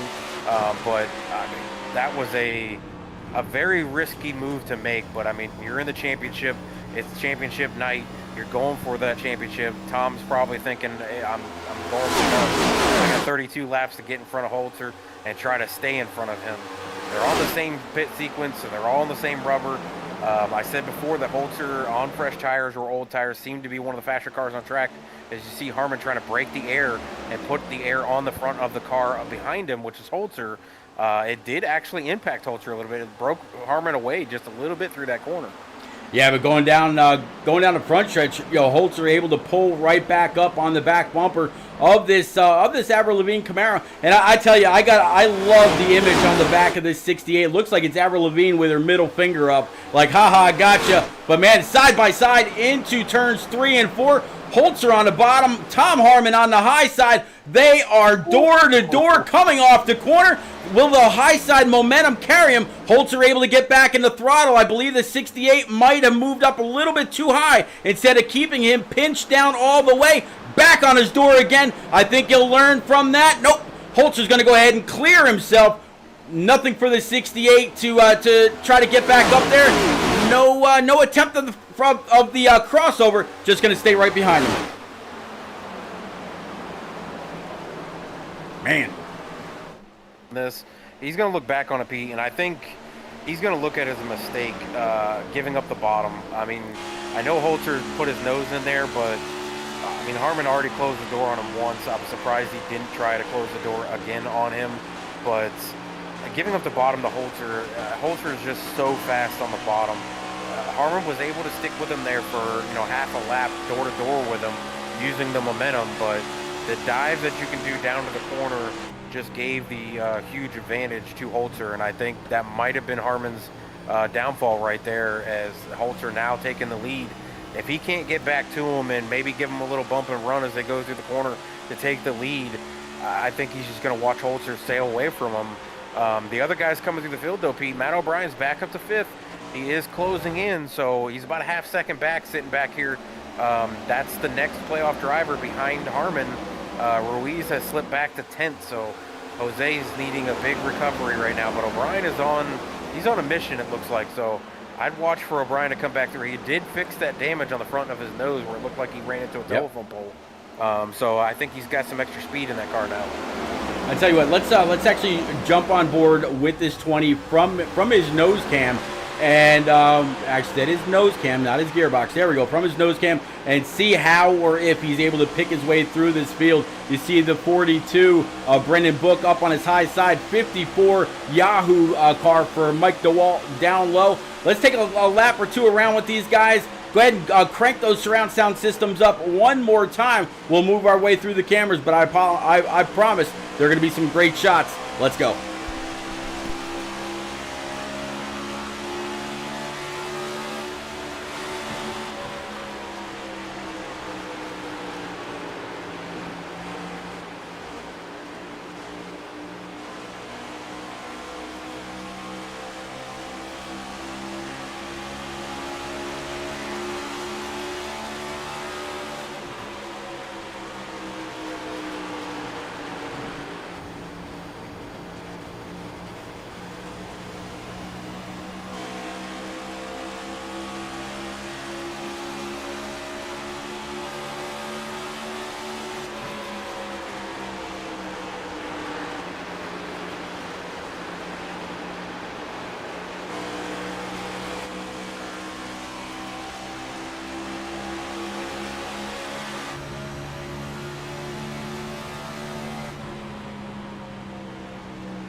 All right, ladies and gents, we are back. Thank you again for sticking it out with us. Absolutely appreciate everybody that's out there in the chat, whether it's on Roku TV, through the Sim Racing channel, or if you're out there on Twitch or Facebook. Absolutely appreciate every single one of y'all. So now that James Holzer has reassumed the lead, you see the 68 of Tom Harmon, you see Matt O'Brien in that number 20 Cloud9 machine, slowly but surely trying to claw his way back to the front. Who do y'all have out there in chat? I need to know. Is it an obvious? Is it going to be, do you think James Holzer has the best chance? Or is it going to be, is it going to be the 22 Sundrop machine? Is it going to be the 42 of Brendan Book that missed his chance to go for a championship by just that much? Who do y'all have out there? I need to know. Swats, who do you have? Or are you going to go with the obvious?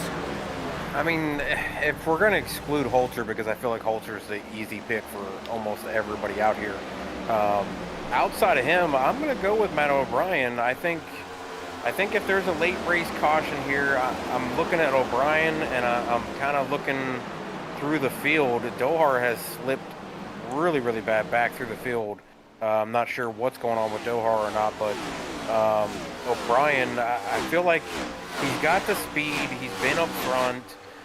He's got the car ready to go. Yeah, I see Stout out there. I want to go with Jose. That would be who I would normally go with, but Jose has struggled tonight. He has not been, very aggressive or dominant towards the front. The highest I've seen him is 4th most of the night. Like I said, he's been just hovering right there in 5th to 10th. He's sitting 2.5, almost 3 seconds back now. So unless he can find something here, if a caution comes out and he can really, put a short run together, I just don't see Jose coming away with it. So if we're going to go with just who's in the race right now, looking good, I'm going to go with Matt O'Brien outside of Holzer. Hey, that's not a bad pick. He was the regular season champion. He got 1 W on the season and basically pointed the rest of the field to death. I mean, even Holzer. Holzer got a little bit of a late start on the wins, but still, he did a phenomenal job. But yeah, I would love to see Jose Ruiz get on up there after starting P2 and grab this W. Yo, I was talking to, who was it, Tyler Doar or somebody else last night, and they said they were gonna, if they could, they would push Jose Ruiz to the W and help pull off the ultimate upset on the field. Wouldn't that be absolutely phenomenal? Yeah, I'm wondering how, I can't think of his name now. The guy that actually got into the championship run and then gave up his spot to Jose. I'm wondering how he would feel if Jose went out here and won the championship. You know, would he be happy with the driver that stepped in for him, got the championship, or would he be like, huh, if I was there, maybe this could have been mine. But I mean, I love Jose to death. I think he's, you know, a phenomenal driver. He's super clean. You never hear anybody talk bad about Jose. You never hear anybody complain about Jose's driving or that he's too aggressive or anything like that. He's, you know, just class act on the track, off the track when you talk to him. Just a fantastic person overall. So I would love to see him get a championship. I think he's the last driver.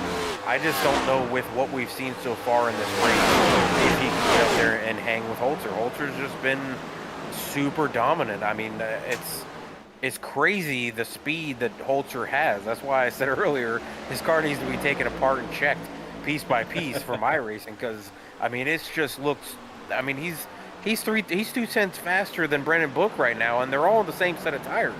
So I just don't get it. I mean, Holzer, yes, he's got the clean air, but even when he was in the field coming through the field, he was the fastest car on track back when he started 14th after the last caution and just came right through the field and took the lead from everybody. Now, granted, the guys out in front of him did have old tires, but I just, it's hard to say it's not going to be Holzer. But if, like I said, if we got to pick somebody other than Holzer, I'm going to say probably Matt O'Brien, even though he's slipping back through the field now. But I would love to see Jose go up there and get the championship. Yeah, Alpha York, and of course Stout Whiskey out there agreeing with you. York, definitely appreciate the bits that you threw out there. Double the 23s. Definitely appreciate you, Alpha. Man, what a great race so far. 15 laps to go in this Shake and Bake iRacing Cup Series season. The season, kicked off really strong with Daytona, and it has never let up. In between, there's been, road courses, short tracks, dirt. I mean, we have been everywhere with this club, and Swats, I cannot wait for season 2. We're not done with this season. We're going to crown a champion tonight. Is it going to be Holzer? We'll have to see if we get that late race yellow. But we've had, we had a couple of cautions, but for the most part, we've had a really long green flag run in between. And yeah, that 69 he put out there on Twitter earlier. This is his favorite track. So that tells me this is his playground. I would almost wonder what Holzer would have said or how he would have felt had it been a different track, like maybe a Kansas or a Charlotte or a Phoenix or something like that, where maybe he didn't feel quite so confident, quite so ready to roll as he has here at Homestead. I mean, Holzer doesn't have many holes in his game. It's true. He's kind of like a Ricky Bobby. He goes for he's aggressive. He goes for the win every chance he gets. First or last, he doesn't care.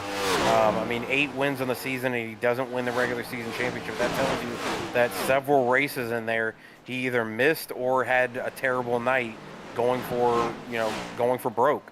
But I mean, for some guys, that really works. I mean, if you can pull off that many wins, it's hard to beat a guy like that.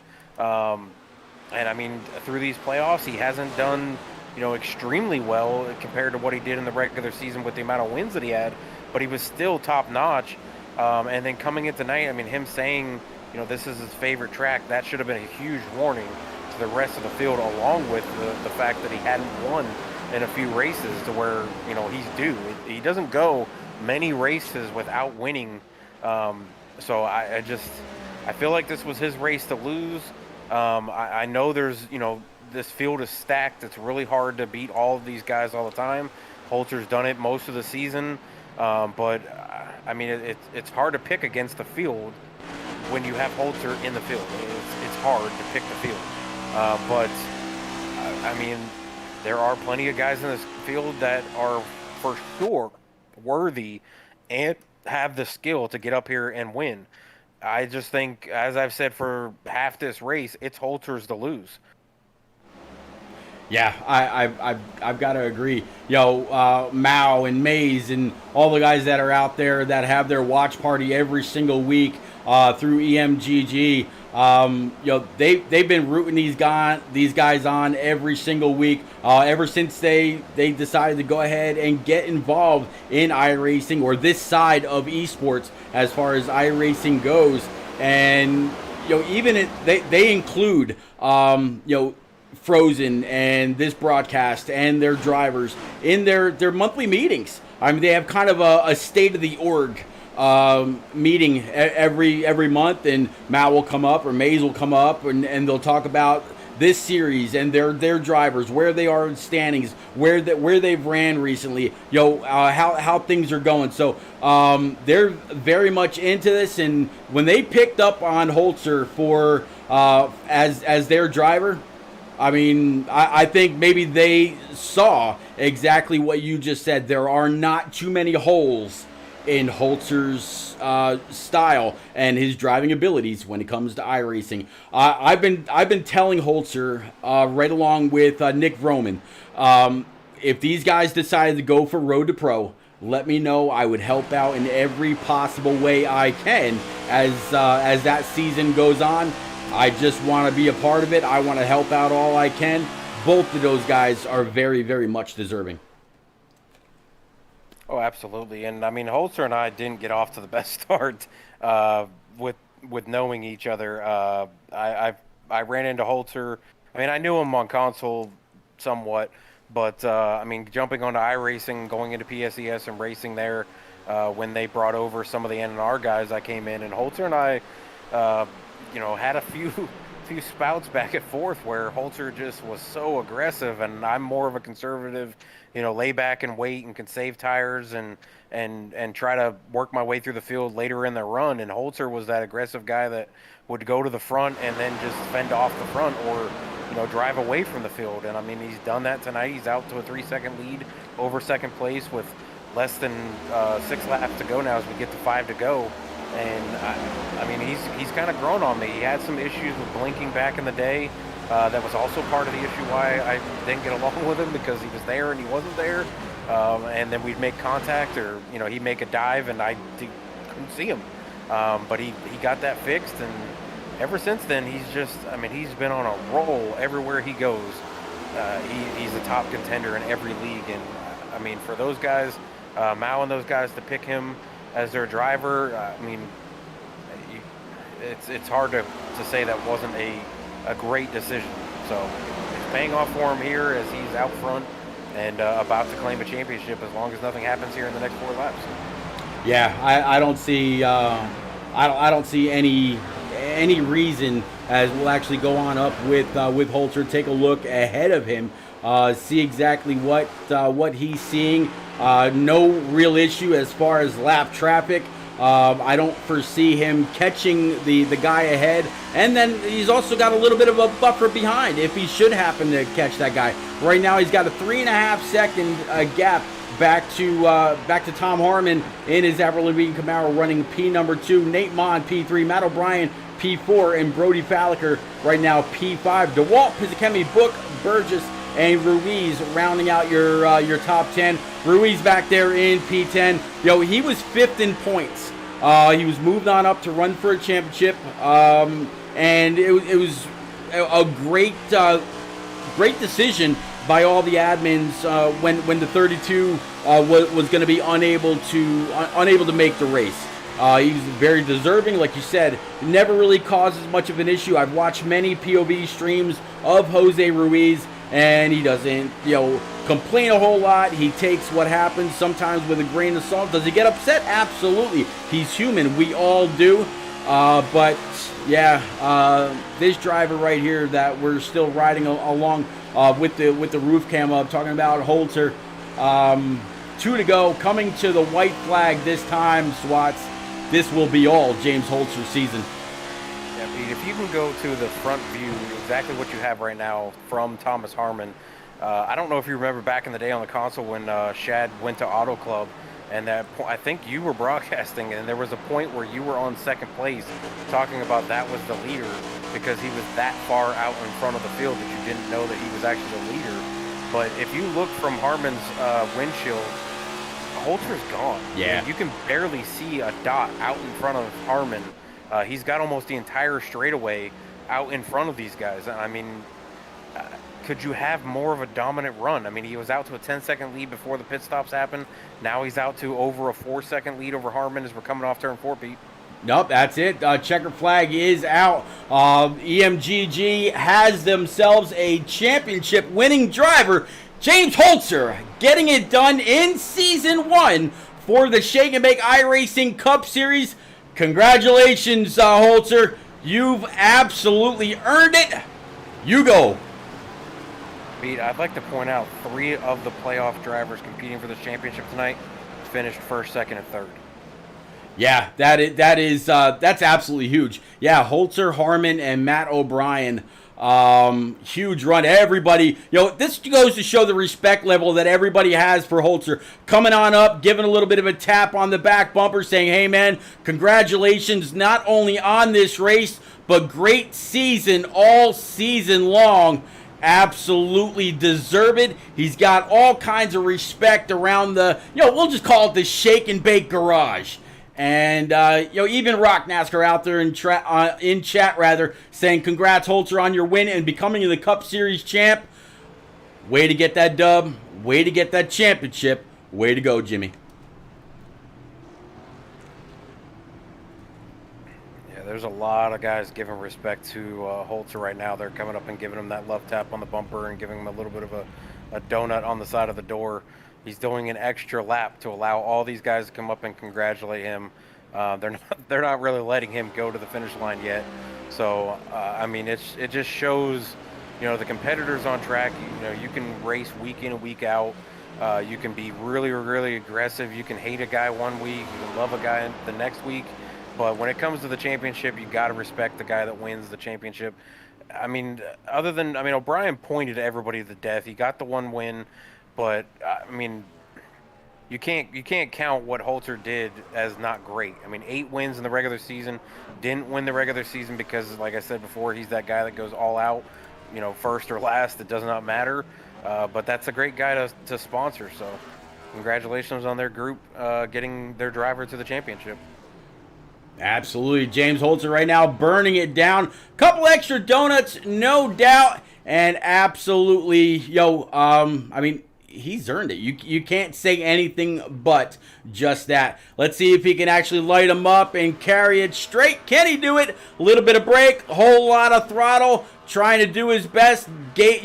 Adjusting the brake bias as you will, burning him down all the way backwards. Can he do a full Alan Kulwicki victory? Nope, not even going to try. Yeah, I think I'll blow the engine if he tries. But yeah. Alan Kulwicki back in the day was a NASCAR Cup Series driver. He dubbed what James Holzer's doing right now as the Polish victory lap. Instead of going around the other way, this would be the driver being able to salute all of his fans in the stands and accepting their congratulatory waves and cheers and yells. So that's what you see Holzer doing, going around the track in reverse here at Homestead-Miami Speedway. And, man, what a driver. What a season. 9 wins in just Season 1. I'm sure Holtz will be back for Season 2, along with a great core of drivers here from Shake and Bake. Will they stay in the Cup Series cars? I don't know. Will they maybe switch to trucks or maybe the Xfinity? Maybe go to the 87s? I don't know. But whatever it is, I cannot wait, Swats. Yeah, I think the next season is going to be, just as good. It's hard to top each season as it goes because each season brings different things. But with the amount of great drivers that Eliza has been able to put together in this whole series, I mean, it's hard to say somebody has the pick for next season. I mean, Matt O'Brien, that was your regular season champion, finishes third tonight. He's going to wind up third in the championship. I mean, Harmon finishing second tonight. He's going to wind up finishing second in the championship. Jose's there. I mean, how many different drivers did you have throughout the season? And there's the motor. So, I mean, this whole field's just stacked. Absolutely. All right, let's go ahead and bring up your full finishing order right now. And, man, we'll get ready to pull all of your top three, including Jose Ruiz, into the booth, hear about their season. Ladies and gents, we are not done yet. Please, by all means, stick around. We will be right back. I absolutely promise you.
All right, ladies and gents, we are back. Thank you very much for sticking it out. Absolutely appreciate it. We're gonna start off little unorthodox, I guess you could say. But first things first, we're gonna start off with Jose Ruiz. Jose was the fourth place driver as far as the championship drivers go. Jose finished P number 10 in his number 23 Haviland machine. Jose, hell of a race. You started P2, able to run up there for a little bit. Just seemed like you were missing just a little bit of speed to really try to catch up with Harmon and O'Brien and the rest of the front runners as the field has gone on. Did you feel like you were just, did you get some damage early on? Or I think I saw something happen, but I didn't see too much damage on your front end when you kind of went around a little bit, or when they went around you. Yeah, we were 3 wide there with, I think, Eliza and I think the 67. It was a red car. I don't know who it was, but I was at the bottom of that 3 wide. And next thing you know, all I see is the 64's driver's door right in front of me. I'm like, oh, all right. So, but I didn't get any damage from that. It didn't look like it. I was watching it on the stream, and it didn't look like I had any damage at all. Yeah. I got hit from the back. I don't know if I got damage on the bumper or not. I couldn't tell, but I don't know. I feel like I did, because towards the end of the runs I was getting really loose. So I ran practice yesterday and it wasn't doing that. So I'm just gonna assume I had damage and it was messing with the car at the late end of the run. But what can you do? I'm just lucky I didn't die and hit the freaking outside wall. Swats. Well, Jose, coming into this race, you were sitting 5th in the points. Somebody else was supposed to run this race, but you jumped into tonight as the 4th place driver for the championship. Did that give you any sort of, thought of, I can throw caution to the wind? I'm not supposed to be here, but I'm here. I'm going to go try to steal this from one of these guys. Did that give you any sort of motivation, or was it just a normal, it's just a race, I'm just going in there and doing whatever I can? I tried my best to stay with up front there, but I'm not as fast as the top 3. As you can see, they finished 1st through 3rd, and I finished way back in 10th. So, I mean, I got lucky there with, I guess, Hunter missing, which sucks because he won last week and he definitely deserved being there. So, but like I said, I'll take it. 5th is still pretty good. 4th is better, but only because somebody missed the race. But other than that, I mean, I had fun all season. Just fortunate enough to have the ability to at least try to race for a championship here at today. But shows like I said, I wasn't fast enough, but I still had fun. Well, Holter, man, I'm sorry, Jose. It's definitely been one hell of a season. You had a lot of support out there in chat from Alpha and Stout Whiskey and a few others, and of course, buddy, I'm always a fan. One hell of a season. Thank you very much for being one of the guys that stuck it out all season long, through the thick and thin, each and every kind of track that we visited. Thank you, Jose. I definitely look forward to hopefully seeing you back whenever season number 2 kicks off. Thank you, buddy. Appreciate you, man. Any quick thank you guys for go ahead. No, I was just gonna say, any quick friends, family, sponsors you need to get out there, sir? I want to say thanks to Frozen and the entire admin team for opening up this season for Shake and Bake. I raced in this league way back on Xbox, so I'm lucky enough to be able to enjoy a league over here on iRacing. Thanks to you guys, anybody who joined the booth with you, Pete. Always enjoy going back and listening to the races and watching the race. What else? Shout out to everybody on Trading Paints. I'm not very good with making paint schemes at all. I don't know what I'm doing, so it's fun to go on there and pick a scheme I want to run, and yeah, that's it. All right, buddy. Thank you very much.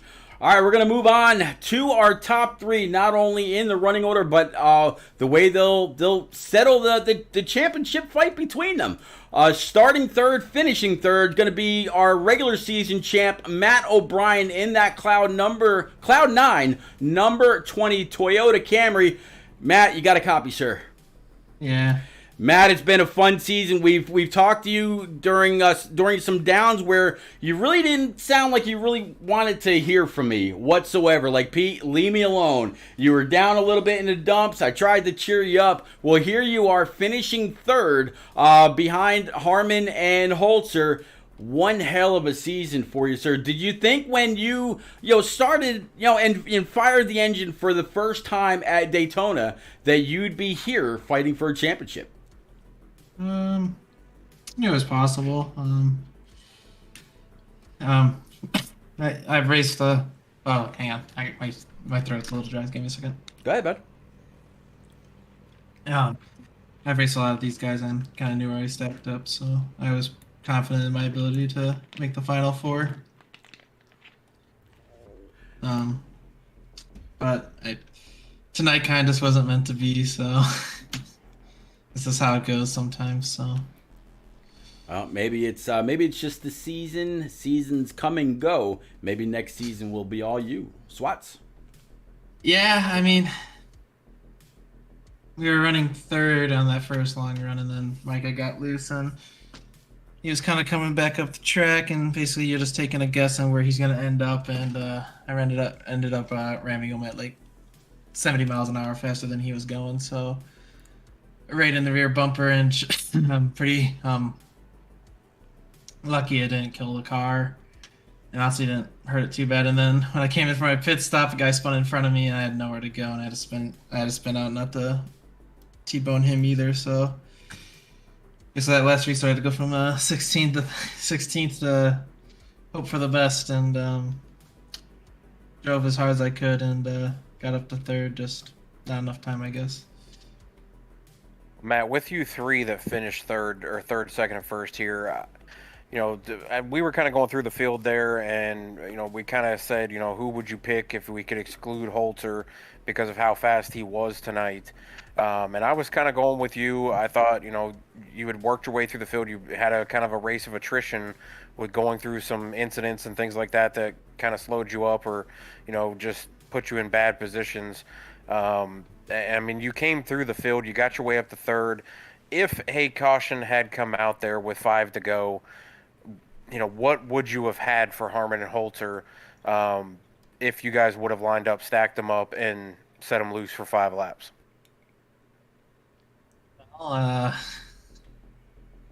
I felt pretty good considering I went that restart. I mean, that last restart, I just went all out because there was nothing to lose really when you're starting 16th with like 30 to go. So pretty much knew what the limit was. So I've probably felt pretty good about my chances.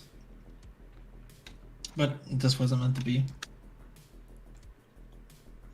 Well, I got to tell you, Matt, it's been a phenomenal season. I've loved getting to know you a little bit, chatting with you. I pop into your party or your Discord channel just about every race. Wishing you and your teammates good luck, and it was the same before this race. I didn't bother any of the championship 4 throughout the race. I figured y'all really just needed to concentrate on the race, concentrate on what you were planning, concentrate on the restarts, looking to see who was around you. And man, you came out this season, you did your thing, finishing P3 in the overall standings. Any quick, friends, family, sponsors you need to get out, sir? Just thanks to my friends and teammates and stuff for helping and being good teammates and stuff. So, shout out to them. All right. Well, Swats, we're going to move on up to the... No, I won't do that to y'all. Tom Harmon, up 8 spots, bringing it home P number 2 in that Avril Lavigne Camaro. Tom, we got a chance to take a look at the front bumper, and it says, if you can read this, I've saved my tires, move over. Man, I've seen that before, but how how prevalent was that message to the cars that you were trying to get through to try to catch back up to Holzer and see if you had something for him as the race went on? Unfortunately, it didn't play much of a role. I took a gamble early and lost on it and spent most of my race praying for a yellow. Finally got one after the pit cycle, and then restarted right behind Dohar on that last restart.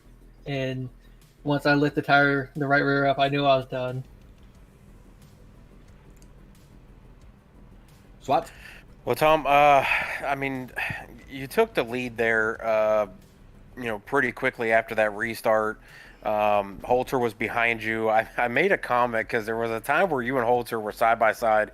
You got just enough in front of him, and I don't know if you did it on purpose or not, but it definitely looked like you tried to close the door on him. You got some separation from him. He reeled you back in.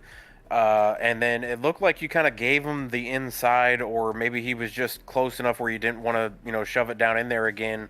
Do you think, hindsight looking back, could that have been, the race move to dive it down in front of him and try to hold him up again, and try to make him, wear his tires off by trying to get to your outside? No, I think he would have got me eventually anyway. He was pretty fast all night, and just once I let him go, I hope to ride behind him and keep close enough to him, but he just slowly started pulling away and then clipped the apron and, like I said earlier, lit that right rear up, and it was just done from there.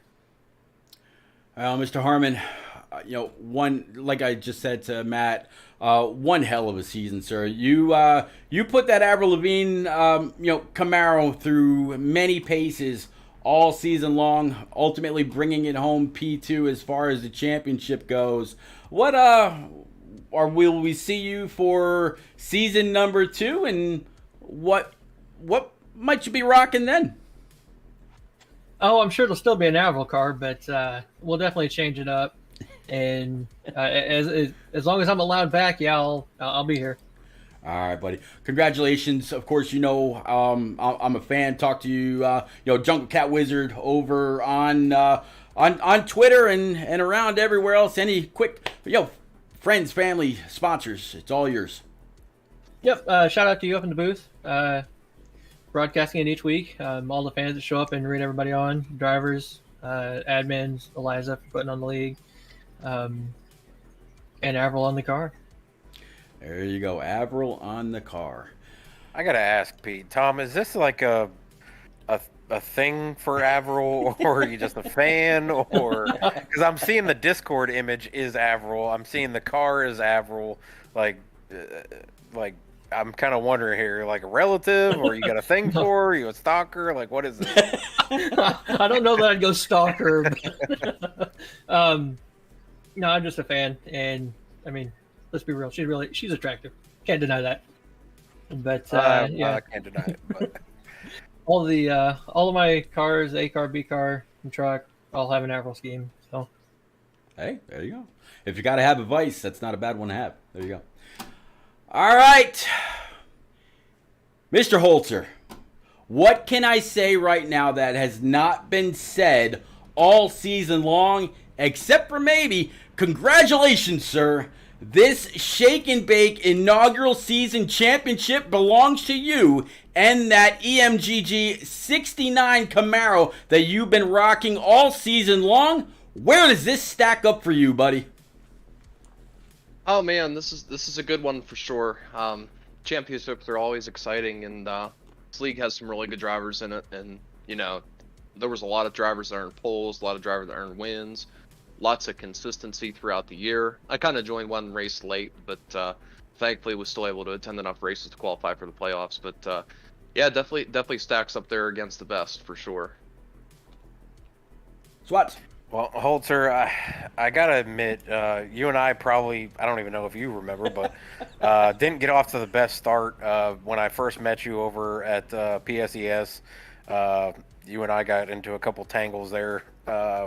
Just your driving style is different than mine, so you were going for things that I just wasn't expecting you to go for. So, but over the last, I don't know how long I've been on iRacing now, 2 or 3 years, with watching you in multiple leagues, you're always at the front. You're always, within reach of a championship. But I mean, tonight, I mean, I know you put out the tweet there that Pete was talking about throughout the race. This was your favorite track. And I had mentioned earlier when I had been in one of the channels, that you hadn't won in a little while. So to me, that should spell a little bit of danger for the rest of the field, because I don't see you going very often without getting a win in a handful of races. So if you hadn't won, recently, to me that spelled a little trouble for the field. And also adding on that you had mentioned that this was your favorite track, and by far looked like the fastest car on track. I mean, at some points there, even on the same exact tire strategy as some of the guys around you, you were 2/10 faster than them. The last lap of the race, you ran the fastest lap of the group that you were with, or that was 4 or 5 seconds behind you. But the top 10, you ran the fastest lap. I mean, your car was just on rails tonight. I mentioned multiple times that iRacing needs to break your car down piece by piece and have that thing checked, because it just looked like it was just dominant tonight. How were you able to do it? What is it about Miami that just makes it your favorite track? I really like this place just because there's so many different grooves you can use. It all depends on how the setup drives. I was a little worried with how much they've tightened up the next gen as of late to how it was going to drive. And to be honest with you, I did like 15 laps on 100% fuel, and that was really about it. And did like a 12 lap runners too when I got in here. Didn't really worry about qualifying too much. So I figured I would have okay enough pace, top 10-ish enough to have decent track position. But being the longest mile and a half race this year, it was just a lot of attrition. But yeah, I mean, just the key here really is just trying to stay on the same lane. If you cross over the seams just with the progressive banking, it really upsets the car, especially this next gen. So if you ever drive the corner, you kind of got to float up and just stay in that groove. Or it's really all just feel. You really just have to feel the right rear tire here and just carry, as much throttle as you can, but without slipping that right rear out. And I think that's what made us really strong in the long run. Not necessarily as good on the short run, per se. I don't think I was compared to, let's say, Harmon or O'Brien, but, after we got some laps under the belt, I was able to kind of move around, even when I was in traffic a little bit, and kind of make some moves. 3 and 4 doesn't work in this car just because of the way the suspension is, or the way the car bottoms out. But yeah, you can't run the top side there at all. It just gets the car all wonky. So you really just got to set it up in 1 and 2 to kind of pass low in 3 and 4, and that's the easiest way to make passes in this car. But yeah, it was kind of stressed a little bit this race. I don't know, just the championship nerves can always get to you, and just trying to stay consistent and not make any major mistakes. We did that pretty well tonight. Really just kept the car under us. Played very conservative on the strategy. With the early cautions, I was worried about the tires because I was behind a set on some of those guys. But yeah, if that last run after the Honeycutt caution would have went shorter, it would have been a totally different ball game, because I only had to go, or we had 40 laps and only had 1 set of tires left. So it's going to be interesting to see how that was going to fall out. And there were some guys definitely that had tires left, but we took tires at the right time with that long run. I was kind of concerned, with, like I said, with just the way the runs were going, but just kind of had the knack there to get the long run going. I kind of, like I said, was just kind of anticipating that getting there. And typically once it gets strung out here, unless if it's a single car spin that snaps back up into the track, it's really the only way you're going to get a caution. But yeah, definitely the caution with Honeycutt was definitely a sweater, because I had that by a good bit. I think I was like 8 or 9 seconds ahead of Micah, but I was on fresher tires than him, so was just kind of riding at that point, but didn't want to stay out on those older tires just because I knew if it went long, I was going to be in a hole. So the race just played out in our way, and that's about it. If you were nervous, it did not show outside the car, at least from our angle in the booth. It did not look like you had any nerves at all. So congratulations to you. Congratulations to all the top 3. Congratulations to Jose. And just congratulations to the whole league and everything that Eliza and the admin do in this group. Yeah, thanks so much. I'm just going to do my shout-outs now. I just want to thank everybody that put this league forth for an inaugural season. You can't really ask for anything more. Lots of different drivers that ran in this league. Lots of drivers that stuck around and had a lot of fun. Had some really good battles with even people that didn't make the championship for all season long, working together with tons of different people. Battling with Honeycutt, battling with Flitcroft, all those guys that didn't even make the playoffs. There was, or make this round of the playoffs, I should say. There's anybody that made that top 16 could go out there and win a race. So that makes it really tough. Week in and week out, just trying to be consistent against people that have knacks at different tracks, and everybody's very even, I think, on skill level. Got to thank all the admins that put this forward. So Eliza, Honeycutt, Jordan McGraw, Brennan Book, all those people, guys and gals, you do an awesome job. Like I said, really looking forward to see what you guys can build for season 2. Really, it's just up from here. You guys have a really good program going on, especially with Repeat in the booth and spots for you coming up and joining. It's awesome. I always look forward to going back and rewatching the broadcasts week in and week out. They're always great. Got to thank everybody from C Motorsports, just specifically just for working together here the last half of the run, or half of the season, I should say. Micah and Kerr when he would show up, Flitcroft, Book. It was a pleasure working with those guys night in and night out.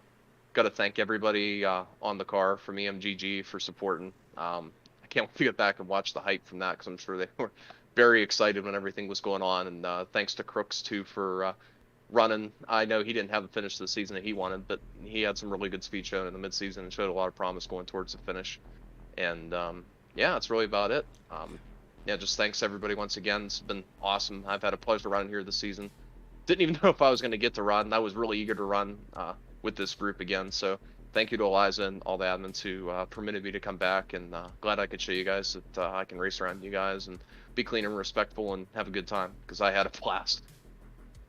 I'll tell you what, obviously there definitely was a lot of people out there in chat, expressing their congratulations. Jacob NASCAR, Rock NASCAR, and so many others. Of course, a lot of the people from EMGG. But Eliza, I would imagine that you're. And I forgot to thank you, Championship 4 too. I can't go without thanking you guys.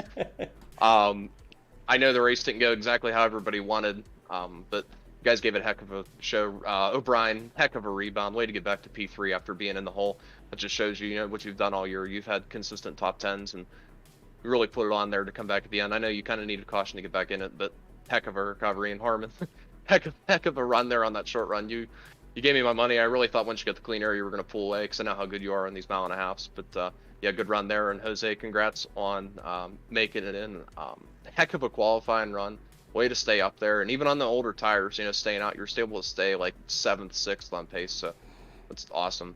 So good run, everybody. Go ahead. Sorry, I stole that. I forgot to thank them. That's all right. No big deal. Eliza, I imagine your words are probably some words that Holzer is absolutely waiting on. Bringing up the championship trophy, handing it on over, which he will absolutely get. And then why don't you go ahead and you were the first words that everybody heard besides me saying hello. Why don't you go ahead and close this out, please, miss? I just wanted to say, so proud of the Final Four and all the drivers in the league. Such an amazing job all season. Holzer, just the consistency, and throughout the entire season, the speed tonight he had. He's shown he's fast, he's consistent.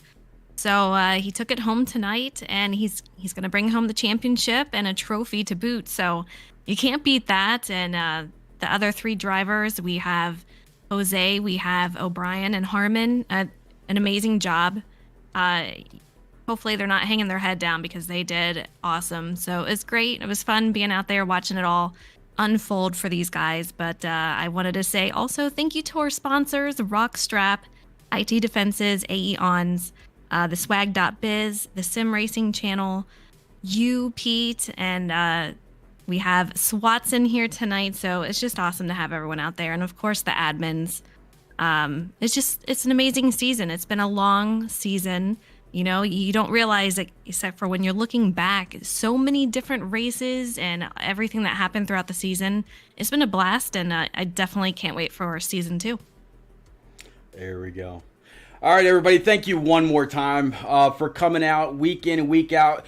Coming out, hanging out, chatting it up, keeping me company. As I love to say, it's been an absolute blast. Eliza, if you decide in season 2 that you want to step away from the car and back into the booth, I hope that you would choose me as your co, or you're always welcome here. I cannot wait for that to kick off. But we still got a little bit of a Wednesday gig going on that just kicked off. But season 2 here on Shake and Bake is absolutely going to be special. Everybody out there, make sure that you keep your eyes and ears peeled to the ground. Keep an